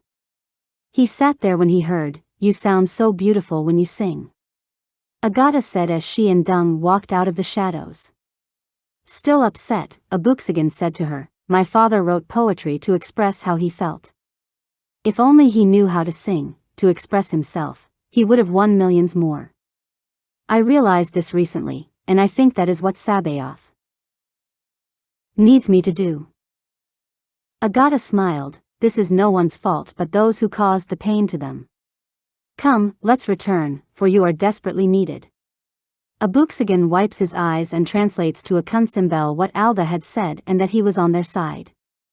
LaRouge grabs a sheet from a nearby bed and carefully covers AkunSimBel, who jumps from the sheet touching her skin.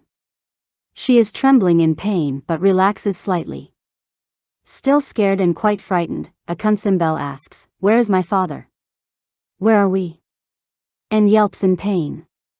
She looks to her left to see her sister unresponsive. "My sister. Anu." AkunSimBel says frantically, which is Akutukananu's nickname. Akutukananu has fainted unconsciously. Abooksigun searches around, looking for another sheet to cover Akutukananu. He finds none. Are there any other sheets on this godforsaken ship? Abooksigun yells.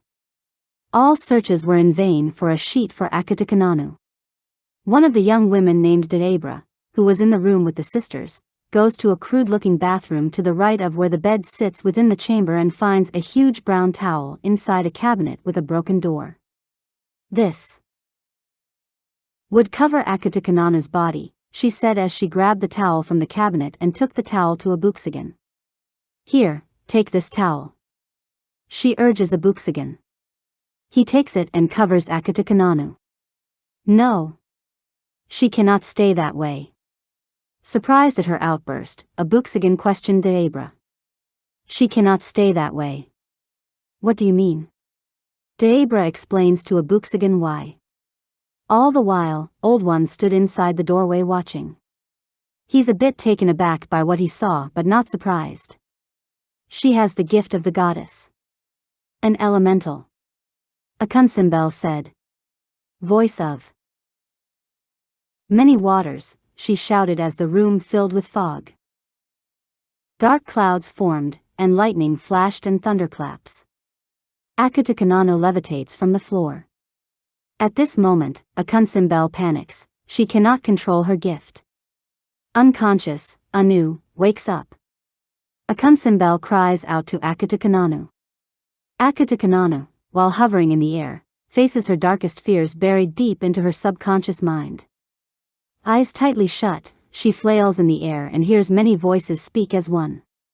She whimpers. "In the beginning, Sabaoth created heaven and the earth. And the earth was without form and void, darkness was upon the face of the deep, and the Ruach of Sabaoth moved upon the face of the waters. And Sabaoth said, 'Let there be light.' And there was light. And Sabaoth said, 'Let there be a firmament in the midst of the waters and let it divide the waters under the firmament from the waters above the firmament.' And it was so. Sabaoth called the firmament heaven. And Sabaoth said, 'Let the waters under the heavens be gathered together unto one place, and let dry land appear,' and it was so. And Sabaoth called the dry land earth, and the gathering of the waters he called seas, and Sabaoth saw that it was good." An abnormal hurricane appears out of nowhere. The storm growls. "What is that?" Jataim shouts. The men on the deck run for cover as the battery from the storm covers the ship, causing substantial damage. Lightning strikes one mast, and it topples. Jataim and his men try to maintain the vessel as the storm wreaks havoc. Lightning strikes are heard even in the Bowel's vessel. Meanwhile, Alda asks Abooksigun, "Can you speak to her?" Wind and rain mixed bands swirl inside the room. Abooksigun shakes his head, no. AkunSimBel frees as she too is lifted into the air, and her power overcomes her. Their eyes turn a smoke-like blue. The twin sisters share the same gift. It is just divided up between the both of them. They are one. One sister has the voice of many waters, or Mida Netcher, while the other has the gift of life, or Netcher. The coverings wrap around the two sisters tightly because of the wind that picked up from a mini-storm forming inside the slave quarters of the ship. They hover around each other, absent of consciousness. A voice in the darkness calls out to Anu, Akutukananu. She says apprehensively, "I am here." "Who calls to me?" Tears fill her eyes as she continues, "I'm scared. I can't control it. Help me." Akutukananu says shamefully. They have viciously attacked me. I am broken and couldn't protect my sister.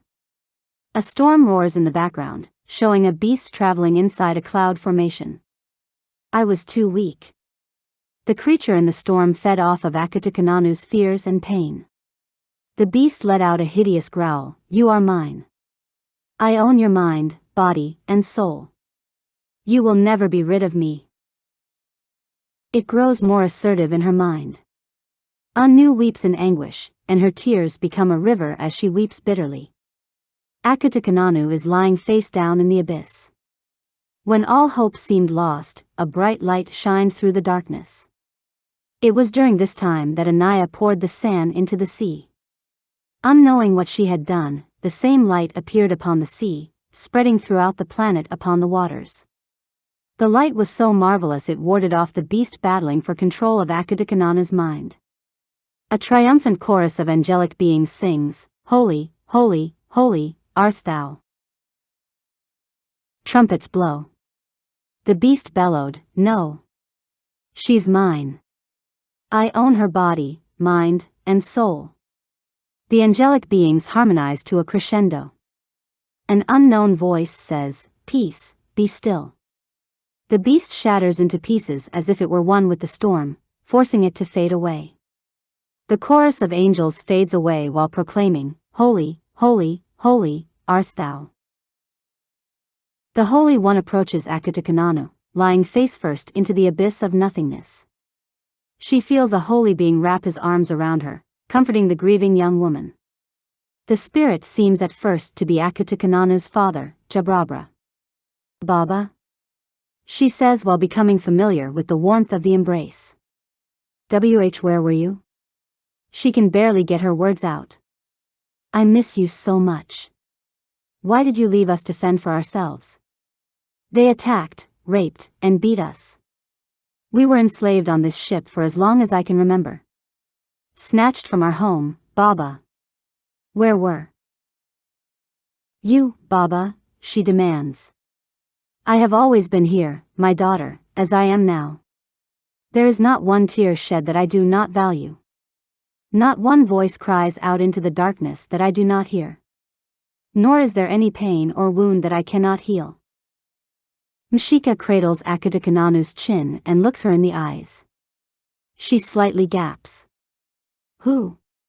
Baba? As Akutukananu gazes into the eyes of the Almighty, she sees all power as no living thing has ever seen. All the while sensing compassion, love, and patience, the kind only a father could give. Yes? Mshika answers. At the same time, tilting his head to the right. Akutukananu gaps again. His eyes reflect all the stars of heaven and an eternal burning fire. Akutukananu asks, You are a god? Re? Multiple voices speak at once, Mshika, Mletsi, Sabaoth. I am, that I am. The living God. Mletsi whispers in Hebrew, Malek HaMelekim, which means kings of kings. Mletsi speaks this inside of Akutukananu's inner ear, and it echoes. Akutukananu looks around in confusion, only for a moment, but she reconnects her gaze with Mshika. His eyes are like a burning furnace. Fear takes over her. And she says nervously and humbly, My Lord and my God, who gave me these gifts, how can I serve you? Mshika speaks, Follow Abooksigun and Dung. Do my will, and all your questions will be answered in due time. Evil shall come for you and your sister, but know I am with you always. Akutukananu bows her head in submission. Multiple voices speak as one. Seek out the path of former's time. Behold, I give you peace of mind. The spirit's voices faintly echo and fade away.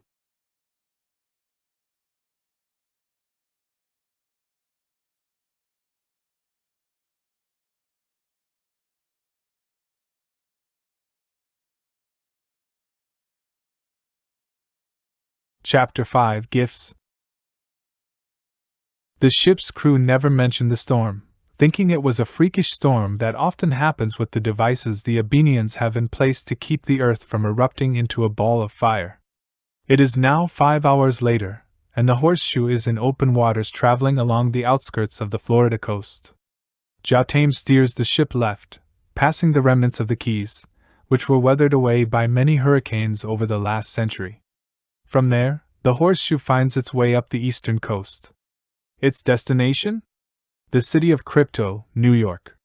The former slaves and Abooksigun and Dung wait patiently next to the twins as they can't believe what happened, keeping watch as ordered by Mletsi. Akutukananu awakens on the floor next to a very concerned sister. She notices her wounds are healed. Anu! Are you okay? AkunSimBel says tearfully.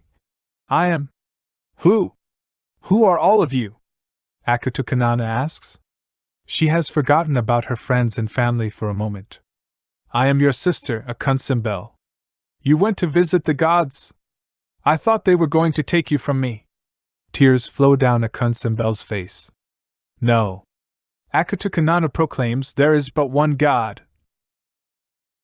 Like Abooksigun has said, and he has given us these powers to destroy our enemies and free ourselves from captivity.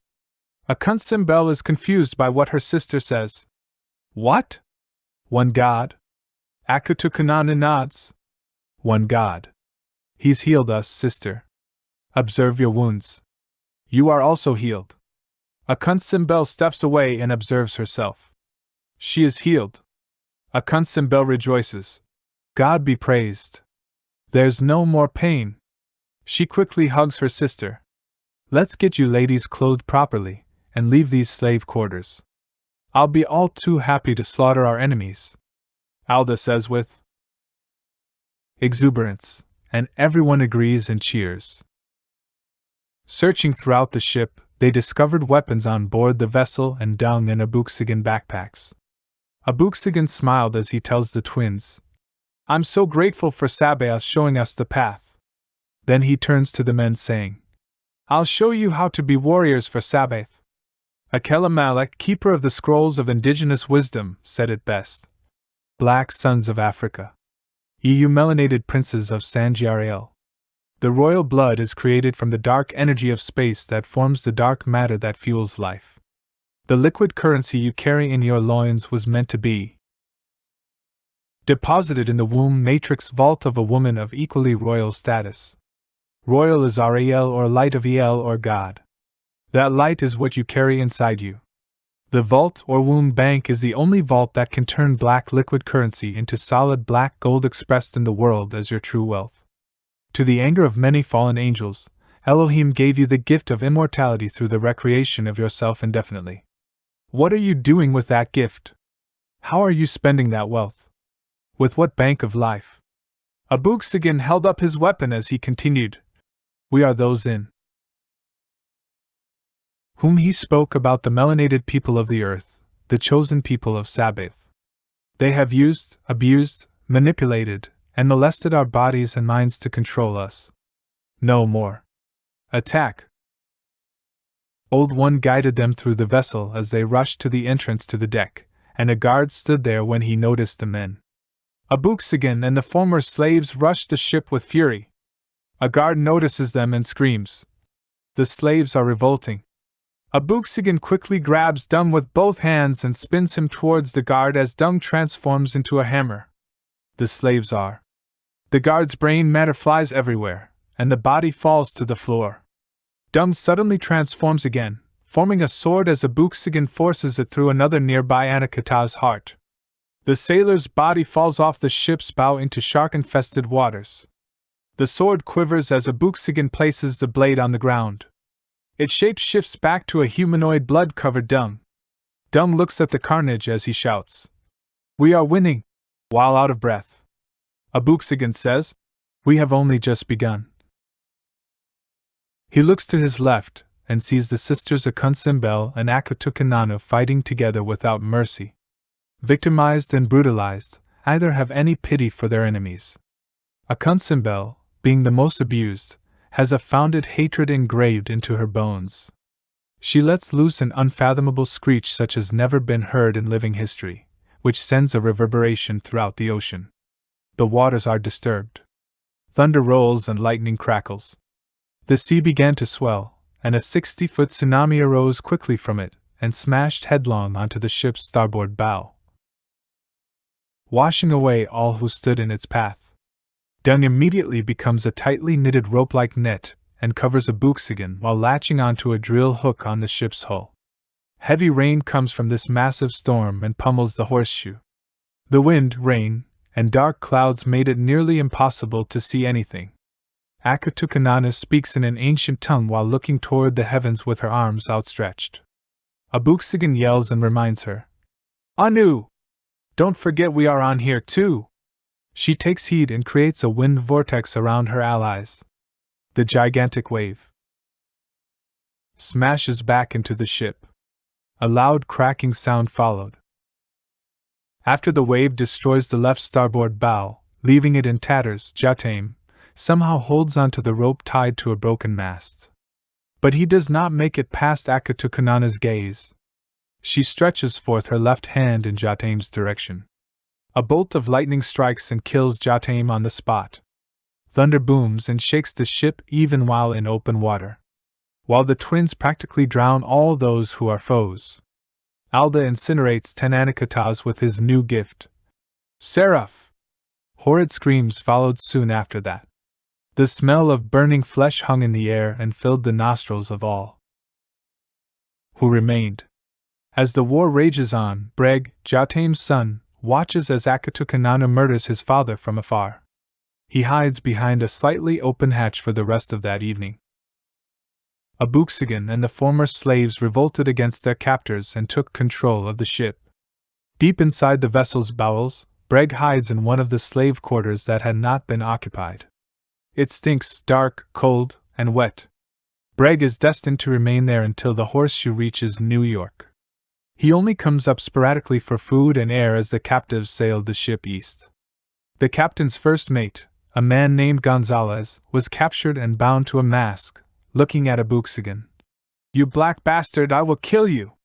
Abooksigun grabbed the first mate by the neck. "Birmingham." "Kentucky." Confused, the first mate said, "What the fuck are you talking about, you black bastard?" Abooksigun said, "Ku Klux Klan, white caps, night riders is what I'm talking about. How often have people like you murdered, raped, robbed, and stolen from us because of your uncontrollable lust for land, power, and greed? Willie McCoy, Nathaniel Pickett too, Prince Jones, Timothy Thomas, and countless others, and the stories of Birmingham, Kentucky, have plagued my people throughout history. A thriving tobacco town sieged by white marauders called night riders raided the black part of the town, shooting and killing black landowners, while the black people lost acres of farmland that they worked for decades for pennies to their executioners. Or Pierce City, Missouri, where 1,000 white people killed and burned down black-owned houses within 4 days as the rest of the black population fled for their safety. They, too, lost farmland acres and sold for pennies on a dollar.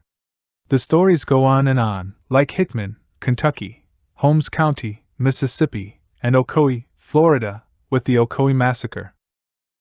The first mate got irritated listening to Abooksigun and shouted, "Spare me the bullshit leisure and do what you want to do. It has to be better than listening to you go on and on about some nonsense. I was born to rule, and you were born to serve. Play your part and deal with it." Alda became enraged at what the first mate said and plunged a steel rod into the man's mouth. "And I'm tired of your mouth and your bullshit." The first mate gags on his blood and dies in excruciating pain moments later. Old One looked at Abooksigun and was taken away by his words. "Little man, how do you know so much about our people and culture?" Abooksigun replied, "Where me and Dung are from, we live in peace and harmony with Anakatas, Computans, and Wakatilians, and they call us mestizos because of this. My father, aunts, and uncles rule the land as peacekeepers for Sabaoth. We learn our history together, and are taught unity early." Old One said surprisedly, "Never heard of such a place." Dung said, "You probably have. They used to call it No Man's Land. It is now known as Sabaoth's land.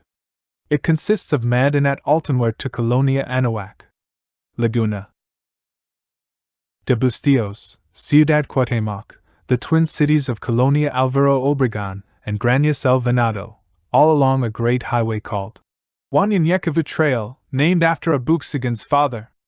Old One and the rest could not believe what they heard about young Abooksigun, but they knew one thing: this kid was far from average, and their newfound gifts also confused many.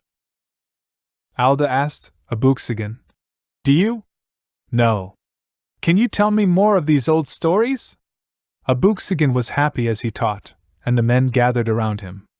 "I am not one to hate, and I don't hate anyone except those filled with evil, for there are many people of all nations that are good, just as there were those who are evil, but hatred because of a particular race or creed has always done something to my soul. Speaking of which, I am reminded of Mr. Adam Crosswhite, a Wakatilians. He and his family lived in Marshall, Michigan. 4 men from Kentucky came into town to seize him and his family under the Fugitive Slave Law of 1793 to return them to bondage. The men of Marshall were notified of the situation by the auction bell, which was simply a man that rode on horseback ringing a bell with important news or information.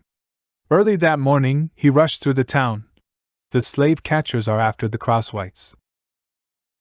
Neighbors heard the signal and ran to his house. A group of over 100 community men, both black and white, gathered at his home. They distracted the Kentuckians while Adam, his wife, and their 4 children escaped by train to Detroit and continued to Canada. These people didn't see color. They saw a man in need and were there to assist their neighbor. Love is colorblind to many, like the parents of the African Roman emperor who influenced Britain in the 1st century. Lucius Septimius Severus was born into a family of great wealth in Leptis Magna, now Alcums in Libya. His mother was of Italian descent, and his father was from North Africa. He was the first emperor born into a regional family of non-Italian origin. His mother's ancestors came from Italy to North Africa. They belonged to the gens Fulvia, originally called Falvia, an Italian aristocratic family that had its origins in Tusculum. His father was a simple country boy with no political status. However, he had 2 cousins, Publius Septimius Severus and Gaius Septimius Severus, who served as consuls under Emperor Antoninus Pius. Many are ignorant of our accomplishments, like that of Estevanico, from Morocco, who crossed the North American continent for the first time with just a party of 4. His expedition discovered Arizona and New Mexico. Estevanico's travels opened up the states southwest of Florida as far as the Pacific Ocean. Abooksigun looked at the men and said, "I will stop there for now because I want you to look this information up and read it for yourself like my father used to say. Don't believe any man, for every man is a liar, and only Sabaoth speaks the truth." Alda then said, "How can we believe the authors of these books?" And Abooksigun said, "Good question," and walked away with a smile, saying, "Now you're thinking? It's been 3 days since the Horseshoe massacre, and the former slaves are rejoicing graciously. Old One, however, has been standing on the ship's deck all 3 days, watching the sunrise and set. Weary and exhausted, but continues to stand and admire the sun setting and rising." Alda was baffled by this and wondered if Old One was okay. Standing just 20 feet away, watching Old One watching the sea and the sun. Abooksigun takes notice of Old One and Alda standing at a mast. Abooksigun walks up behind Alda. "Alda?" Abooksigun calls out to him quietly. Alda looks over his shoulder slightly to see Abooksigun. "Old One, he's been standing in the same position for the last 3 days. Freedom must feel strange." Abooksigun replies, "You would too, maybe, if you were held in chains all your life." Alda stands silently for over 2 minutes. It's a lot to take in for someone such as Old One. I assume he is taking it 1 day at a time. Like many of us are. Abooksigun agrees. Indeed, Alda, from bondage to freedom so quickly. How would any man respond? The ship creaks and groans. From afar, the wind carries the celebration of the free slaves. Behind the two warriors, you can see one large torch attached to a scone hanging off one of the remaining masts. The people dance and sing underneath it. Abooksigun hears the festivities behind him and admonishes Alda to leave Old One in peace. Leave him alone, Alda. He will come around. Abooksigun walks away. Alda soon follows. Later that night, Abooksigun checks on the twins. Both are in a room alone, meditating and praying. Abooksigun knocks on the door. But there is no response. Anu and Akun, it's me, Abooksigun. Still no response. Concerned, Abooksigun pushes the door open. The room is filled with fog, mist, and an eerie feeling. As Abooksigun walks further into the room, Abooksigun sees AkunSimBel kneeling and crying. When he looks up to see why AkunSimBel is bowing, a large white humanoid cloud reaches down to comfort AkunSimBel while simultaneously looking at Abooksigun. Its eyes were like fire. Abooksigun excuses himself and closes the door. AkunSimBel. Letzi calls Akun by her name. My lord, forgive me. I did not believe my sister. She pleads. You are forgiven. There is a great war ahead. Satan and his armies are spreading death and destruction across the face of the earth. He will be stopped. We chose the two of you from birth to do the Lord's will. Letzi states. Akutukananu nervously says, My lord, this is why we have these gifts? Are we chosen? Even. Letzi cuts Akutukananu off. Yes. There will come a time when your faith will be tested, Akutukananu. Because of your uncertainty now, you will face adversity but put your faith in the Most High. It must not waver. Letzi vanishes, and the mist dissipates. The two sisters dressed alike. In white silk dresses with a golden belt wrapped around the waist and barefooted. The room the twins now occupied belongs to a high-ranking commander. It is very spacious. The walls are bare, but the flood is covered in various animal skin. Why did you doubt Anu? AkunSimBel asks her sister. I do not know. A familiar voice speaks to Akutukananu in her mind. I told you, you are mine! Mind, body, and soul! The creature from Akutukananu's storm vision reminds her of what it said to her as it cackles quietly and fades away. Akutukananu jumps up in fear as she looks around the room to see where the voice came from. AkunSimBel stands to her feet, eyes glowing a hot white-bluish hue. Akutukananu turns back to her sister to see her in war mode. What is it, Anu? AkunSimBel demands. I sense something evil around you, AkunSimBel says angrily. I do not know, Akun. It's the enemy. Maybe that's what the Holy One. AkunSimBel interjects. Maybe? You cannot lie to me, sister, for we are one and know each other's moods and thoughts. I see it's something that I cannot help you with. It is something only you can deal with. AkunSimBel's eyes return to their original brown color. A little more relaxed. She gently grabs her sister's hands. We can do this together even if I cannot directly help you. I will be there for you to help fight this enemy. She shows her sister a compassionate look. Thanks, sis, Akutukananu says. They hug each other. I'm scared, Akun. I cannot see this foe. AkunSimBel looks her sister in her eyes. Hey, that doesn't matter. Did you not hear our teacher? We are chosen. No matter the enemy, as long as God is with us, we will win. Who can stand against us if God is for us? No one. Always keep that in mind. Akutukananu nods in reply. AkunSimBel pulls away from their embrace. Now let us meditate and pray, little sister. Akutukananu agrees. Yes. We shall pray and gather our strength. They both meditate and pray into the night. After 3 hours, a mist arises and sets on the twins. A surge of power charges through them. Behold, I give you power over all the power of your enemies. Letzi proclaims. But the power of God doesn't just fall on the twins, it touches everyone on the Horseshoe. Alda sits on the deck, watching the ocean toss back and forth. A voice calls to Alda. He looks around in confusion and dismisses the sound. The voice calls to Alda again, but this time from the ocean. Alda. Alda gets up and squints his eyes. It appears to be a person. Walking on the sea. Taken aback, Alda is not sure of what he sees. Alda. He hears the voice much closer, as if someone is standing next to him. Who are you? Alda yells back. Alda's name echoes within his ears. Alda grabs them both and yells back. Leave me alone! Mletsi is standing behind him. Alda is struck with amazement and fear as soon as he turns around.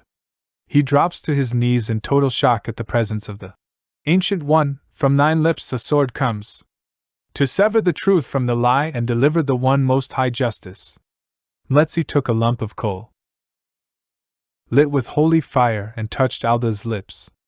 The Spirit of God enters Alda's soul. He rejoices and praises God's name for it. Mletsi moves quickly to La Rouge, who is walking the ship's halls. Mletsi appears before La Rouge suddenly, which nearly scares the man to death. La Rouge jumps and runs for dear life. As La Rouge reaches the end of the hall leading to the ship's deck, Mletsi appears before La Rouge again. La Rouge halts in his tracks immediately. Mletsi touches La Rouge's heart precisely as he comes to an abrupt stop, which La Rouge nearly falls forward trying to stop, but the touch quickly calms the man. La Rouge, shocked at the holy being that stands before him, La Rouge asks, Who, what are you? Mletsi smiles. I am your brother in the Lord. Fear not. I come to deliver to you a word of power from on high. Shake the earth wherever you walk, out of the evil that encompasses it. You will administer justice on the spot, and it shall not be lenient. Go, and do the bidding of the Lord. A surge of power enters La Rouge's heart and spreads throughout his body. He gapes and falls to his knees in shock after realizing he was blessed with a gift from the One Most High. La Rouge begins to praise God for the blessing he received. Mletsi leaves La Rouge and Alda after, speaking to each with words of power and encouragement. He searches for the last one, the telepath. Old One is standing in the same spot on the ship that Alda discovered him on hours before, watching the moon and the waves of the oceans. He senses the presence of the Lord and instinctively knows which of the Trinity is upon him. Mletsi, what news do you bring from the King of Glory? Mletsi replies, Your word has not changed, telepath, nor has your rebellion against the One Most High. Old One huffs and then snarks. My rebellion? Mletsi says sharply, Weigh your words wisely, Old One, for they will be your last. Old One arrogantly asserts himself. He turns around quickly, although he stumbles at first from standing at the bow for 3 days. His tattered clothes blow in the wind. Lightning flashes across the midnight sky again, expressing Mletsi distaste for Old One's rebellion. My last Mletsi? Old One shouts while facing Mletsi. The Spirit of Grace. Mletsi is glowing dangerously. There is a white glow that accompanies and surrounds Mletsi. The Spirit of Grace measures Old One's words while weighing the intentions of his heart. The glory pulsates in rhythm with Old One's heartbeat. The standoff is cold, and it starts to rain. Old One's heart beats loudly for the entire confrontation. His anger intensifies, and his heart rate increases, as does the pulsation of the glory that covers Mletsi. My last words were to my daughter as you stood by and let the Anakitas slaughter her. I called for help from the King of Glory. Lightning crackles across the sky. But what did I get, Mletsi? Nothing but slaughtered people and a murdered family. Enslavement is what I got as my reward, Mletsi. Old One then bellows. My name is Ashoga, and I bow to no one. Thunder claps and rock the ship as these words leave Old One's lips. A bolt of lightning strikes a mast, causing it to catch fire. The flame brings just enough light to show both parties' silhouettes in the dark. Ashoga, presently called Old One, seethes with fury. Mletsi is covered in clouds surrounding its being, still measuring Old One's words while the glory of the Lord is pulsating in sync with Old One's heart. Heavy breathing comes from. Old One. Since you have chosen rebellion, you are accursed further. Condemned to walk this mortal plane for 100 years more. You are forbidden to die until these years are completed. And Letzi vanishes. Tears fall from Old One's eyes. Grieved to his heart, he cries out to God angrily. Ah! I hate you! I hate you! Every one of you! He falls to his knees in uncurable grief. The sound of lightning and thunder can be heard and seen throughout the ship. Old One falls as his face lies on the deck, grieving tremendously. For it has been over 100 years ago now. Ashoga, now known as Old One, lost his family and tribe to the Anakata's war. He was once a powerful and prosperous king that has now been reduced to a bitter old man. During that time, Letzi was sent to recruit Ashoga to fight for the army of Yahweh Sabaoth. Because he was a great king and a skilled man of war, Ashoga was arrogant. He told Letzi then that he was Ashoga and bowed to no one. Sensing the arrogance in the king's heart, Letzi cursed him on the spot, and calamity befell the rebellious king for disrespecting the spirit of grace. Sabaoth wanted to end his life, as did the spirit of grace, Letzi. But Mshika showed the fallen king mercy, as it was clear everything that the king held dear would be destroyed in a blink of an eye. This would crush the king's pride and grieve him for an eternity. Ashoga called out to the One Most High while battling the Anakatas in the Great War. But heaven would not answer, and Ashoga had to watch his daughter and wife be raped and slaughtered before his eyes. It broke Ashoga to his soul. He would fight no more and never speak his name again for 100 years. He became submissive to slavery and servitude, hoping it would end his life. But unfortunately, the curse that was decreed upon Ashoga was longevity. Cursed to live for 100 additional years. Cush sat there listening to Big Ma tell her story and saw her line tugging in the water. Big Ma! She didn't hear him at first, so she continued, so Cush said, Big Ma! You have something playing with your line. You are about to lose it. Big Ma saw the line as she yanked it and started reeling it in. Child, it's a big one. Cush began to help her, and before they knew it, the fish popped out of the water. It's a monster! Look at the size of that catfish! Shouted Cush. Big Ma said, Yeah, it's a big N. They finally reeled the fish into the hovercraft, and it started flopping all over the hovercraft. Put that big boy in one of those coolers before it flops his butt back into the water. They sat there talking about the fish before heading back home. They inspected, gutted, and cleaned the fish. Big Ma fried up some potatoes while Cush poured some of Big Ma's favorite homemade hot sauce into some saucers for each of them. As they ate, Cush said, I know a lot about Akila Malik, but did Friedrich have any recordings? Big Ma said, Well, Akila Malik was very popular with us, and we didn't even know about him until the people of Arizona came. Here, but sure, we have a few. She said to the AI. Billy, play something from Friedrich while we eat. Billy said, Sure. After a few seconds. Today reflects on how a man or woman's word, vow, oath, doesn't mean much in a world that sees lying and breaking a vow or word as okay. It wasn't always that way, however. In ancient times, a man's word could be given as a bond in place of money, land, or title to something of value, as a guarantee of payment for a debt owed. A man's word was compared to God's word in value, as men were the only creature capable of intelligent speech. A gift from the Creator distinguished him from the animals he was given authority over. Because of the sacredness of a man's word, which was more valuable to him than gold, men were taught not to give their word casually. A man's word, given as a bond or oath, was an extension of him and said to be tied to his body, soul, and spirit. Everything he owned of value was bound to that word in value. And depending on the context and spirit in which he gave it, it was legally, morally, and sometimes spiritually binding. Legally, it was known as a verbal contract. They sometimes brought these to court before a magistrate. When a man said, I give you my word, it meant he was contracting a part of himself in place of money or any other securities, and he could reclaim rights to that word only if he settled the debt. The person he owed usually said, "I release you from your oath." It's how divorces were often settled. If he failed to keep his word, the verbal contractor owed either some part of his physical being as labor or his material possessions to pay the debt or obligation owed.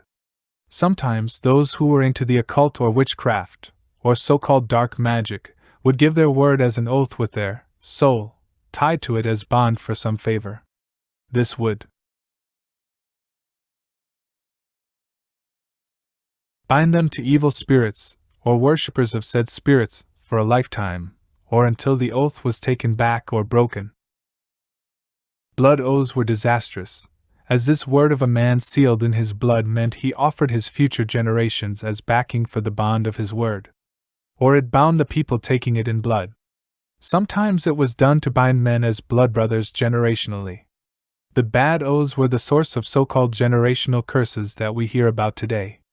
Men gave their word as a bond against their offspring's freedom and lives, and as a result, they bound their descendants to the debt. If unpaid, it was said to be collected through misery and misfortune until the curse was lifted or the debt settled somehow.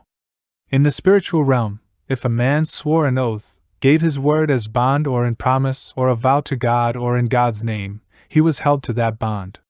If he broke it, it would affect his ability to prosper or be blessed if he did not make good his word. A person to whom he gave his word could go before God and hold his word as bond against his prosperity because he didn't honor the word contract. Some oaths were made indirectly but held to be binding by God. If a man took the life of an innocent person and spilled innocent blood, for instance, they considered it a debt owed to God and the earth and the man's future generations. The blood of your brother cries out to me for justice. God told Cain when he killed Abel, his brother. An indirect blood oath became a curse on Cain's future generations. Enslaved black people demanded reparations from whites who owed a blood debt to their generations. That debt has yet to be settled. Therefore, the scriptures say, "It is better never to make a vow than to make one and break it." Because eventually the debt comes due and will be collected, sometimes in blood when it was made in blood. Cush and Big Ma listened to Friedrich for a while before they went outside and sat on the porch drinking lemonade and listening to the night air. Cush was quiet for a bite when he asked, "Big Ma, so what happened to the old one, Abooksigun and M?" Big Ma looked at Abooksigun, saying, "There were 200 slaves on that ship. Letzi appeared to them near Norfolk, Virginia, right before sunrise with the Guardian of Guardians, Yael, and 31 other still-faced beings, saying, 'Fear not, I am as you say, the ancient Ferigi. You may call me Mletzi. We are here, sent by Sabaoth, and these are your guardian angels to assist those headed north. Nshika has found favor in you, and you were called to do great work in him. The Guardian of Guardians and these celestial beings are here to do just that.'" The people looked around in confusion. Mletzi continued, "You being human, can only see the Guardian of Guardians and your guardian angel. If you only see the Guardian of Guardians, you will not go north but stay and do the will of Sabaoth as instructed. However, those who have not been chosen to continue with Abooksigun are not less important. Your work must be done for a season, and then you all will meet again, and then make your way to Georgia. Some will remain in Louisiana, but the rest will go to Arizona for a mighty battle for Sabaoth. All must dock at sunrise and learn your gifts when the time comes to return to the ship. The rest will venture off together, for your work is needed elsewhere. Stay there until true enlightenment has been reached. Until that time comes, know you all are chosen warriors for Sabaoth. Abooksigun and Dung shall guide and lead you to the ways of Sabaoth. You all come from different walks of life but serve the same Sabaoth. These are the orders of the Most High. We have given each of you a charge to keep. The Abenians are destroying all life in their path, and must be stopped. As you embark on this voyage to New York, you will collectively face hardships and overcome them, so prepare yourselves. Mletzi turns toward Abooksigun. You have a separate task that will be revealed to you upon arrival. A particular assignment is destined for you. Stand with courage even when you have nothing. Go now and lay waste to the camps of the enemy. Bless the name of the Lord. Let's see walks over to Akutukananu. Gifts are given without repentance, but you do not know how to use them. But after you return to this ship, you shall know your gifts and how to use them, at their full capacity. Let's see healed the wounds of those present, as he said to them. Now, the rest shall be enlightened and shown the way by your guardian. The guardians stood by their pupils and touched them as they praised Sabaoth. Abooksigun and Dung trained them. Learn to work together as a team, and the rest went around preaching Sabaoth's grace like the disciples in the book of Acts. Unaware of what happened in Arizona, these people boldly did as commanded. They could not even imagine what was about to happen. Letzi visited each of them to bestow the one most high power upon them. After 6 months, the selected few returned to the ship, and they called themselves the Dirty 30. Now, how will we get to New York? LaRouge asked. Abooksigun looked at Old One. You spoke once before about how the men should be ashamed that a kid got them free, but how can you travel this ship all these years and not know how to steer it? Without humility, we cannot make it in this world. Now, Sabaoth is with us, so get the driving, steering, or whatever you call it, and get us to the city of Crypto. Old One, still angry with Sabaoth and Letzi for his accursed state, but something about this young man made him understand that his way would only get him another 100 years, as he said. I will steer the ship there. Given special privileges to direct this vessel many times before by the captain. So I know how to operate it. We will have to dock at Liberty Island and play our roles. Agata asks, are we just walking in there free? There is also the question of how will we explain a ship without a captain. Everyone looks around, but none can figure out how to explain the captain's absence. A young woman by the name Debra speaks up. I can morph like Dung but into humans only, where he can only morph into objects. The Holy One who left gave me the gift, and told me in due time that I will be needed for many vital missions. Old One eyes Debra curiously. So be it, Alda says. It is settled then. Change the direction of this vessel and set sail for Liberty Island. Do we all agree? They all agreed. The new warriors for Sabaoth sailed to Liberty Island not without first finding Brett, who had starved to death on the ship. Debra's shape shifted into Captain Jotane when the ship docked after 5 days along the east coast. The Horseshoe finally docks at Liberty Island. Alda, Abooksigun, the twins, LaRouge, and the others are led in chain out of the ship with what appears to be Captain Jotane leading the group and Old One walking next to him. Are we sure this is going to work, Old One? Debra nervously whispers as they walk past a large group of Anakata's guards and slavers. Old One reaches into Debra's mind as she looks aimlessly around. The captain has lived here all his life. Do not give us away, young one, with your suspicion. Yes, I am speaking to you through your mind. Stop looking around. Eyes forward, and take the twist out of your rear, for God's sake. Straighten up and walk like a man. Debra sighed, irritated, but she continued to the island's main entrance, where they met the Sergeant General of the Anacatas, who allowed them entry to the island. They all walked with their heads held down as they entered the corridor instructed by Old One. A man approaches. By the looks of things, you're not doing so well lately. I guess you're losing your edge, Captain Jotane. Being guided by Old One, Debra tells the man. Not only am I losing my edge, but this was also my last trip, and I guess I'll keep these for myself. Let me know if you know anyone who wants to buy my ship, and even my sons are not interested in this line of work. Smiling, the man said to Debra, disguised as Captain Jotane. Look like you got yourself a good stock. She replied. Yes, sir, I got a decent stock from my last time. Strong young bucks. And childbearing age heifers. His face turns profound, saying, Oh, by the way, you've been gone so long, you know you haven't heard the news, but many of the Abenians and Computans have moved off-world. There was some trouble in Arizona that even spooked the Abenians. It just might be a good decision with so many of them off-world. But don't let me keep you. I know you are tired now and just want to go home and get some R&R. Debra smiled. Yes, I'll catch up on the news when I get home. The man smiled. 10-1. Debra repeated what the man said. 10-1. As they walked away, the man said, Where's that old fool, Tomas? Debra said off the top of her head, I left that fool in the Isles of California chasing hoes. And I don't want to see that asshole another day of my life. He stiffed me out of the rest of my stock. The man laughed. I told your ass before you left. Anyways, see ya. Debra waved and continued on her way.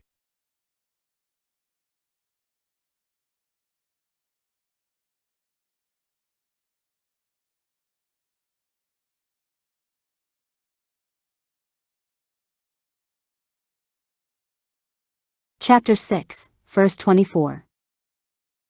Arriving at the train station depot, Old One instructed Debra to ask for the special, which would allow them some privacy until they reached Long Island, and he could give them a brief lecture on the city and how it operates. Nervously, walking up to the train, she hears a voice, Captain Jatame. Welcome back, your usual? The conductor's assistant asked, and Debra said, No, give me the special, and I'll take my Katie's with me this time. The assistant said, I know, since you've been gone, you're unaware of the changes, but Katie's aren't allowed on the train. They are to catch the CT2 and those 3 trains only. Old One quickly tells Debra, telepathically, offer him 40 Shiba Inus. The conductor looked at Debra, 500.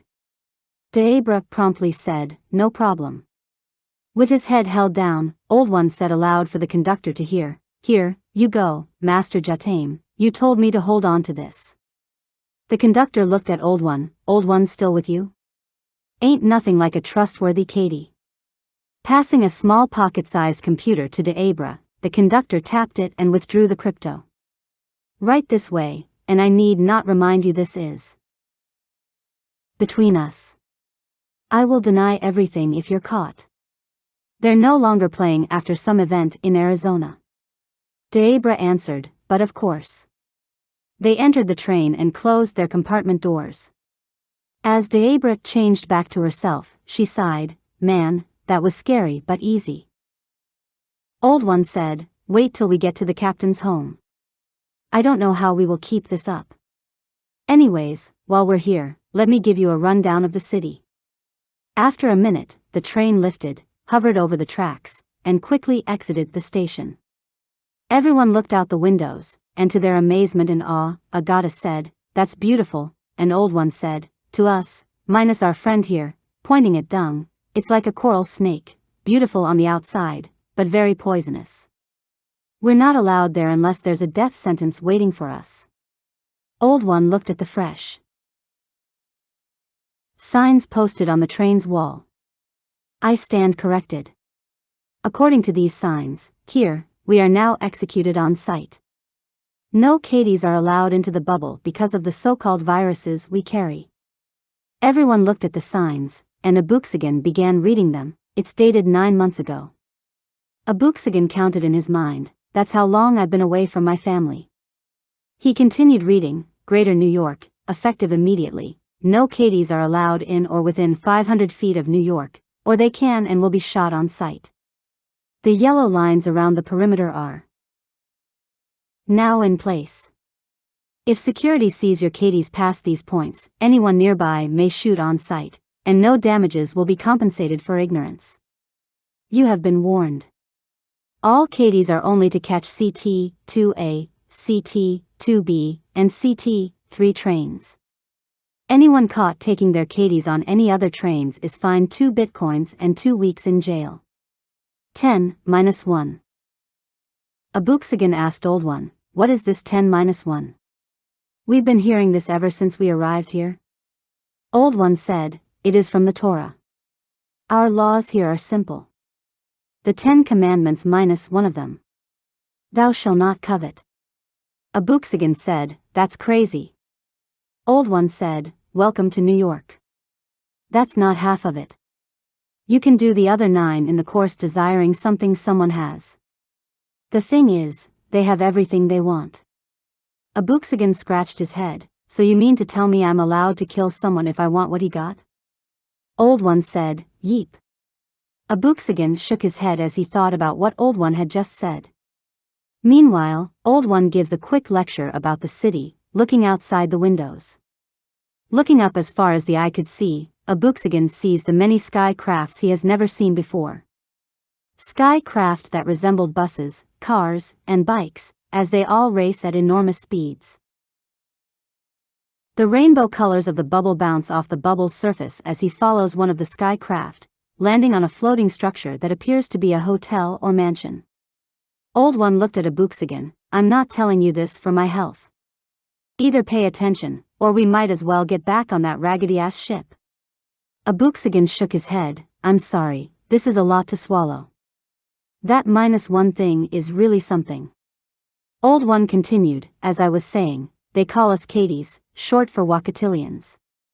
Unlike when they used to call the Northern Africans, Arabs, and even Egyptians. Anakatas.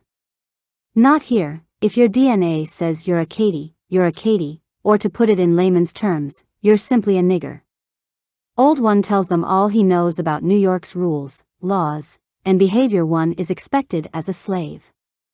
When the train stopped, they exited the train and walked 2 miles.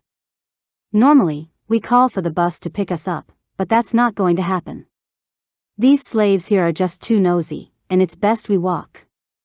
They finally made it to Captain Jatame's home. There were 50 servants and 4 children. The rest were primarily attractive young women who maintained Captain Jatame's property, needs, and their duties included but were not limited to feeding the animals and the house's upkeep. It is a sunny but windy and cool morning, a perfect 74 degrees. 50 or more beautiful sycamore trees are spread throughout Jatame's land, making his former dwelling place a paradise. As the air is so fresh and crisp, Debra believes it should be a crime to live so lavishly. And no less off of the backs of slaves. Agata asks Old One, I do not know about this place. How can you be sure that we won't be ratted out by the slaves here? Old One quickly replies, we won't be. As I can read your mind and thoughts, I can read theirs. I know everyone here, and they know me. Debra looks at Old One, and that means what exactly? Old One? We have gotten by the skin of our teeth. It is by God's grace that we have not been caught. Old One let out an annoyed sigh. Do not doubt, Debra. There is no turning back. Now, grow a spine. You are starting to look too much like yourself. As he insults her, Debra scoffs at the insult. Abooksigun just listened and didn't say a word. Old One stopped and shouted, Damn, I forgot about Miss Essie. We call her Medea. She's the only person who lives in the big house, but sometimes her grandchildren stay here to keep her company. She's harmless but not too much on the spiritual side of things. She's Hindu, Buddhism or something dealing with the universe. You guys stay here while me and Bree think of something to tell her. Debra transforms back into Captain Jatame. Debra never called Ms. Essie Medea because of the mistreatment, abuse, and side-eyed looks she often gave her. She thinks about all the abuse as the pair walks up to the house, but Medea opens the door before they arrive. Welcome home, Captain Jatame. She bows her head. Debra and Old One glance at one another and proceed to enter the home. Medea closes the door behind them both. Debra glances at the sycamore wood used to build the house and everything in it. Medea walks in front of Debra and asks, How may I serve you, sir? Debra thinks about the mistreatment she receives from the old lady, gazing at her, and instantly changes into her usual self.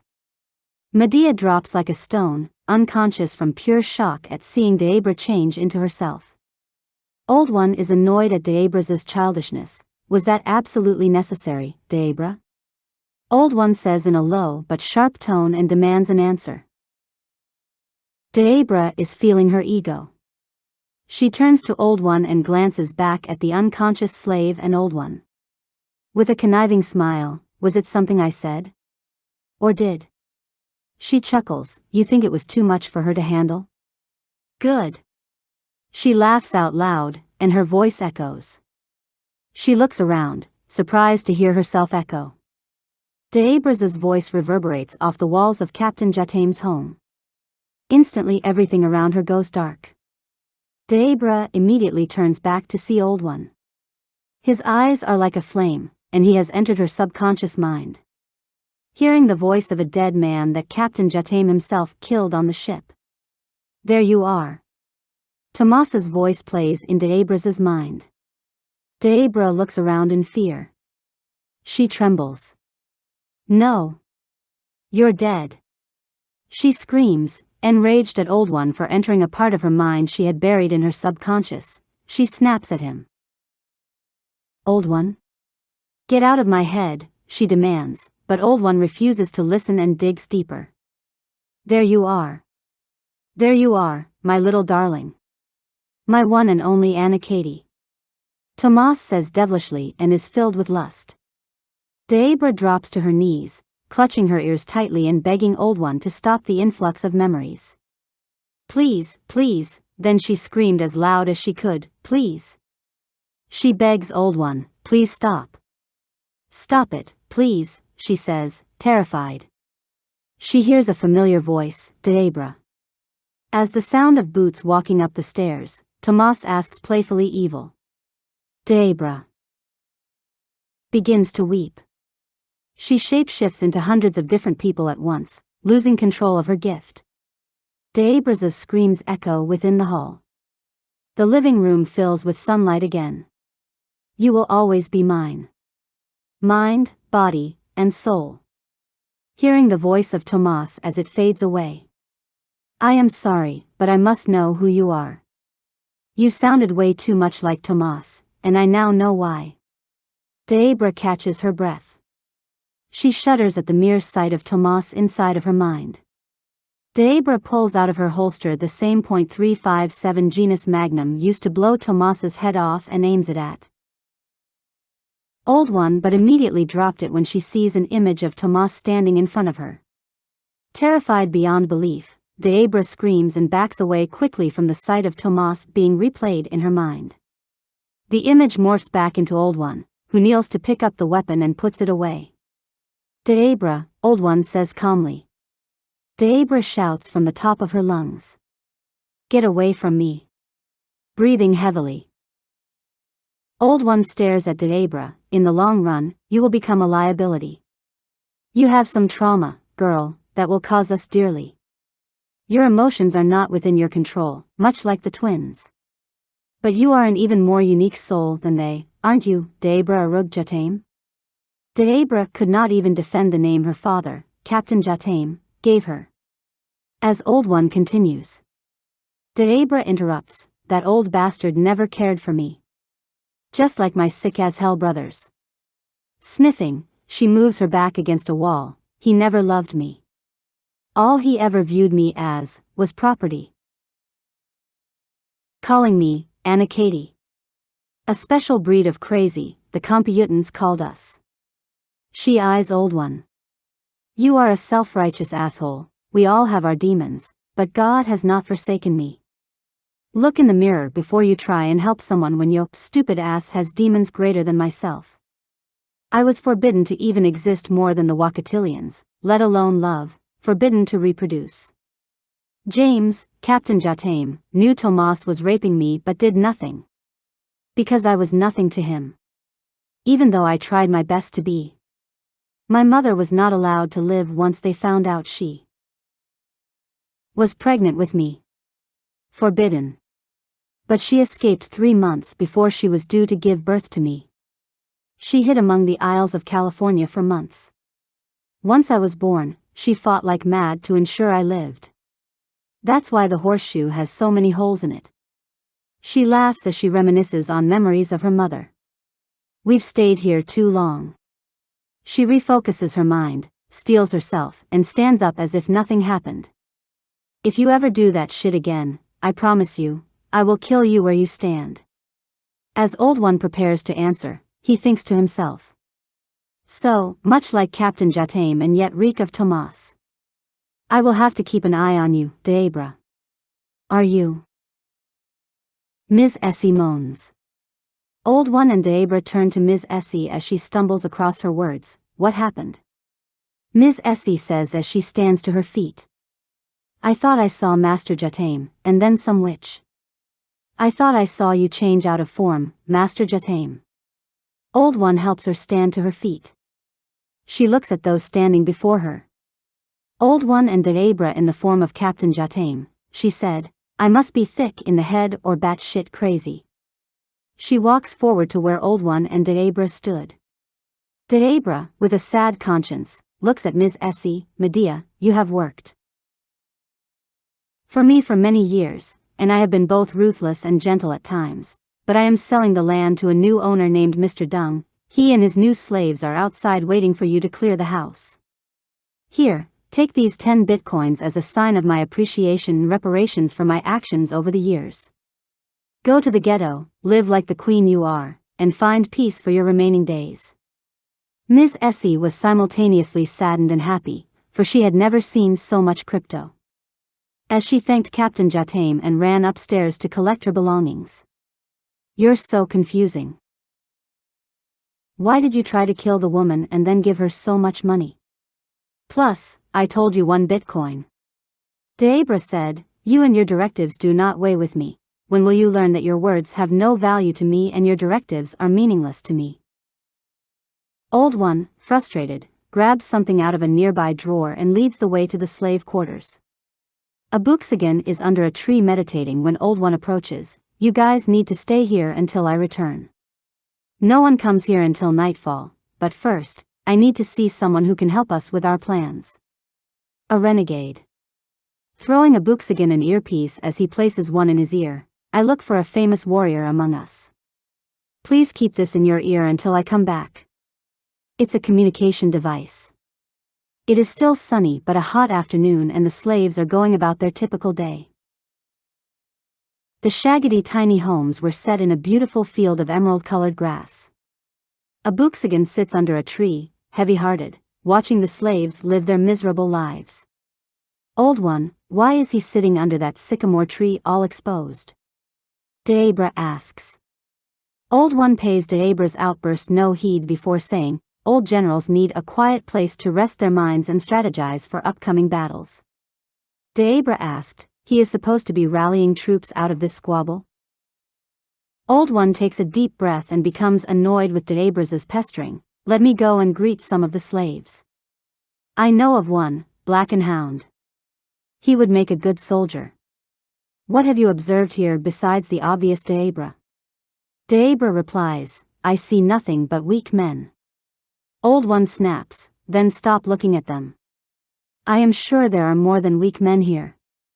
He looks Deabra in the eyes with anger.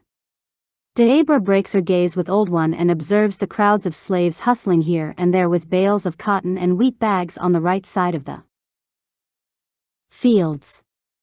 To the left, people carried different baskets of fruits, vegetables, and herbs to the taskmaster's hovercraft. Do you think this will work, Old One? But when Deabra turned, Old One had walked off. Old One had gotten sick and tired of Deabra's mental instability and walked off. He hoops on a small hovercraft and heads southwest searching for Hound. A slave with a knack for escaping and breaking men's necks. Old One finds himself in a small barn overrun with chicken and geese.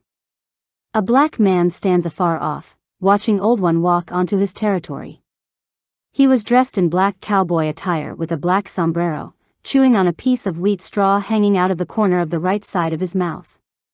Old One stops in his tracks. Hound. I have found favor with Sabaoth, and he has entrusted me with people's minds. Old One calls out. Hound was standing there and saying nothing. Old One decides to take one step forward, but Hound fires a shot at him before he can move, missing his left foot by centimeters. You ought to know me better by now, dead man. My trigger finger is faster than your mind games.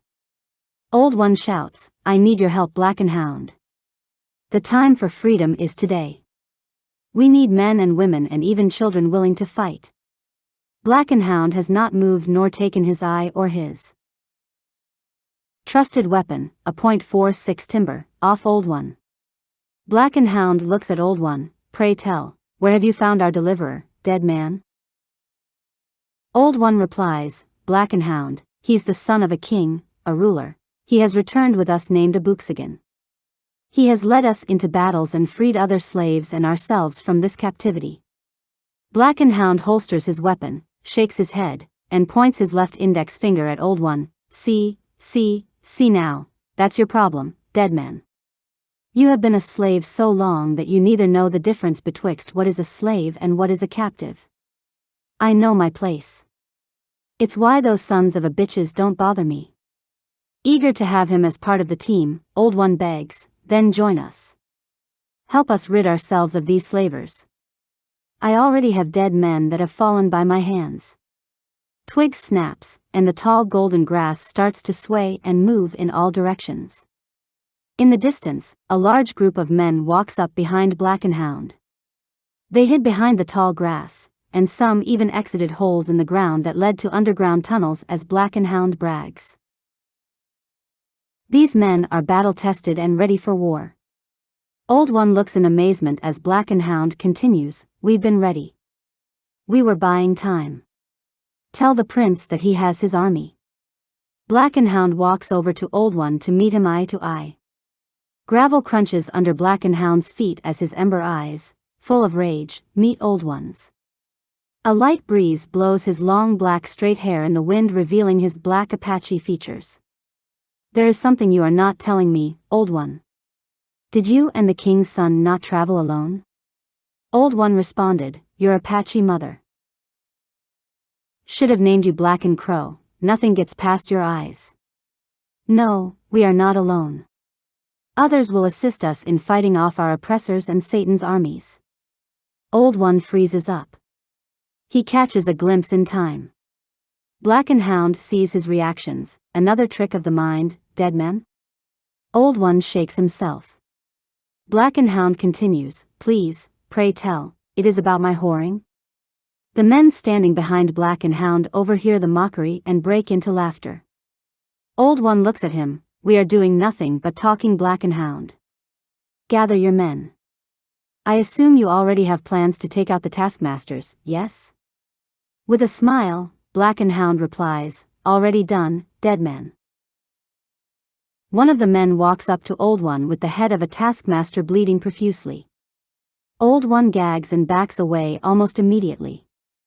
Black and Hound bellows with laughter. What is it, dead man, your spine not straight enough? Black and Hound mocks. Laughter erupts as another man says, he's become soft and can't hold his liquor.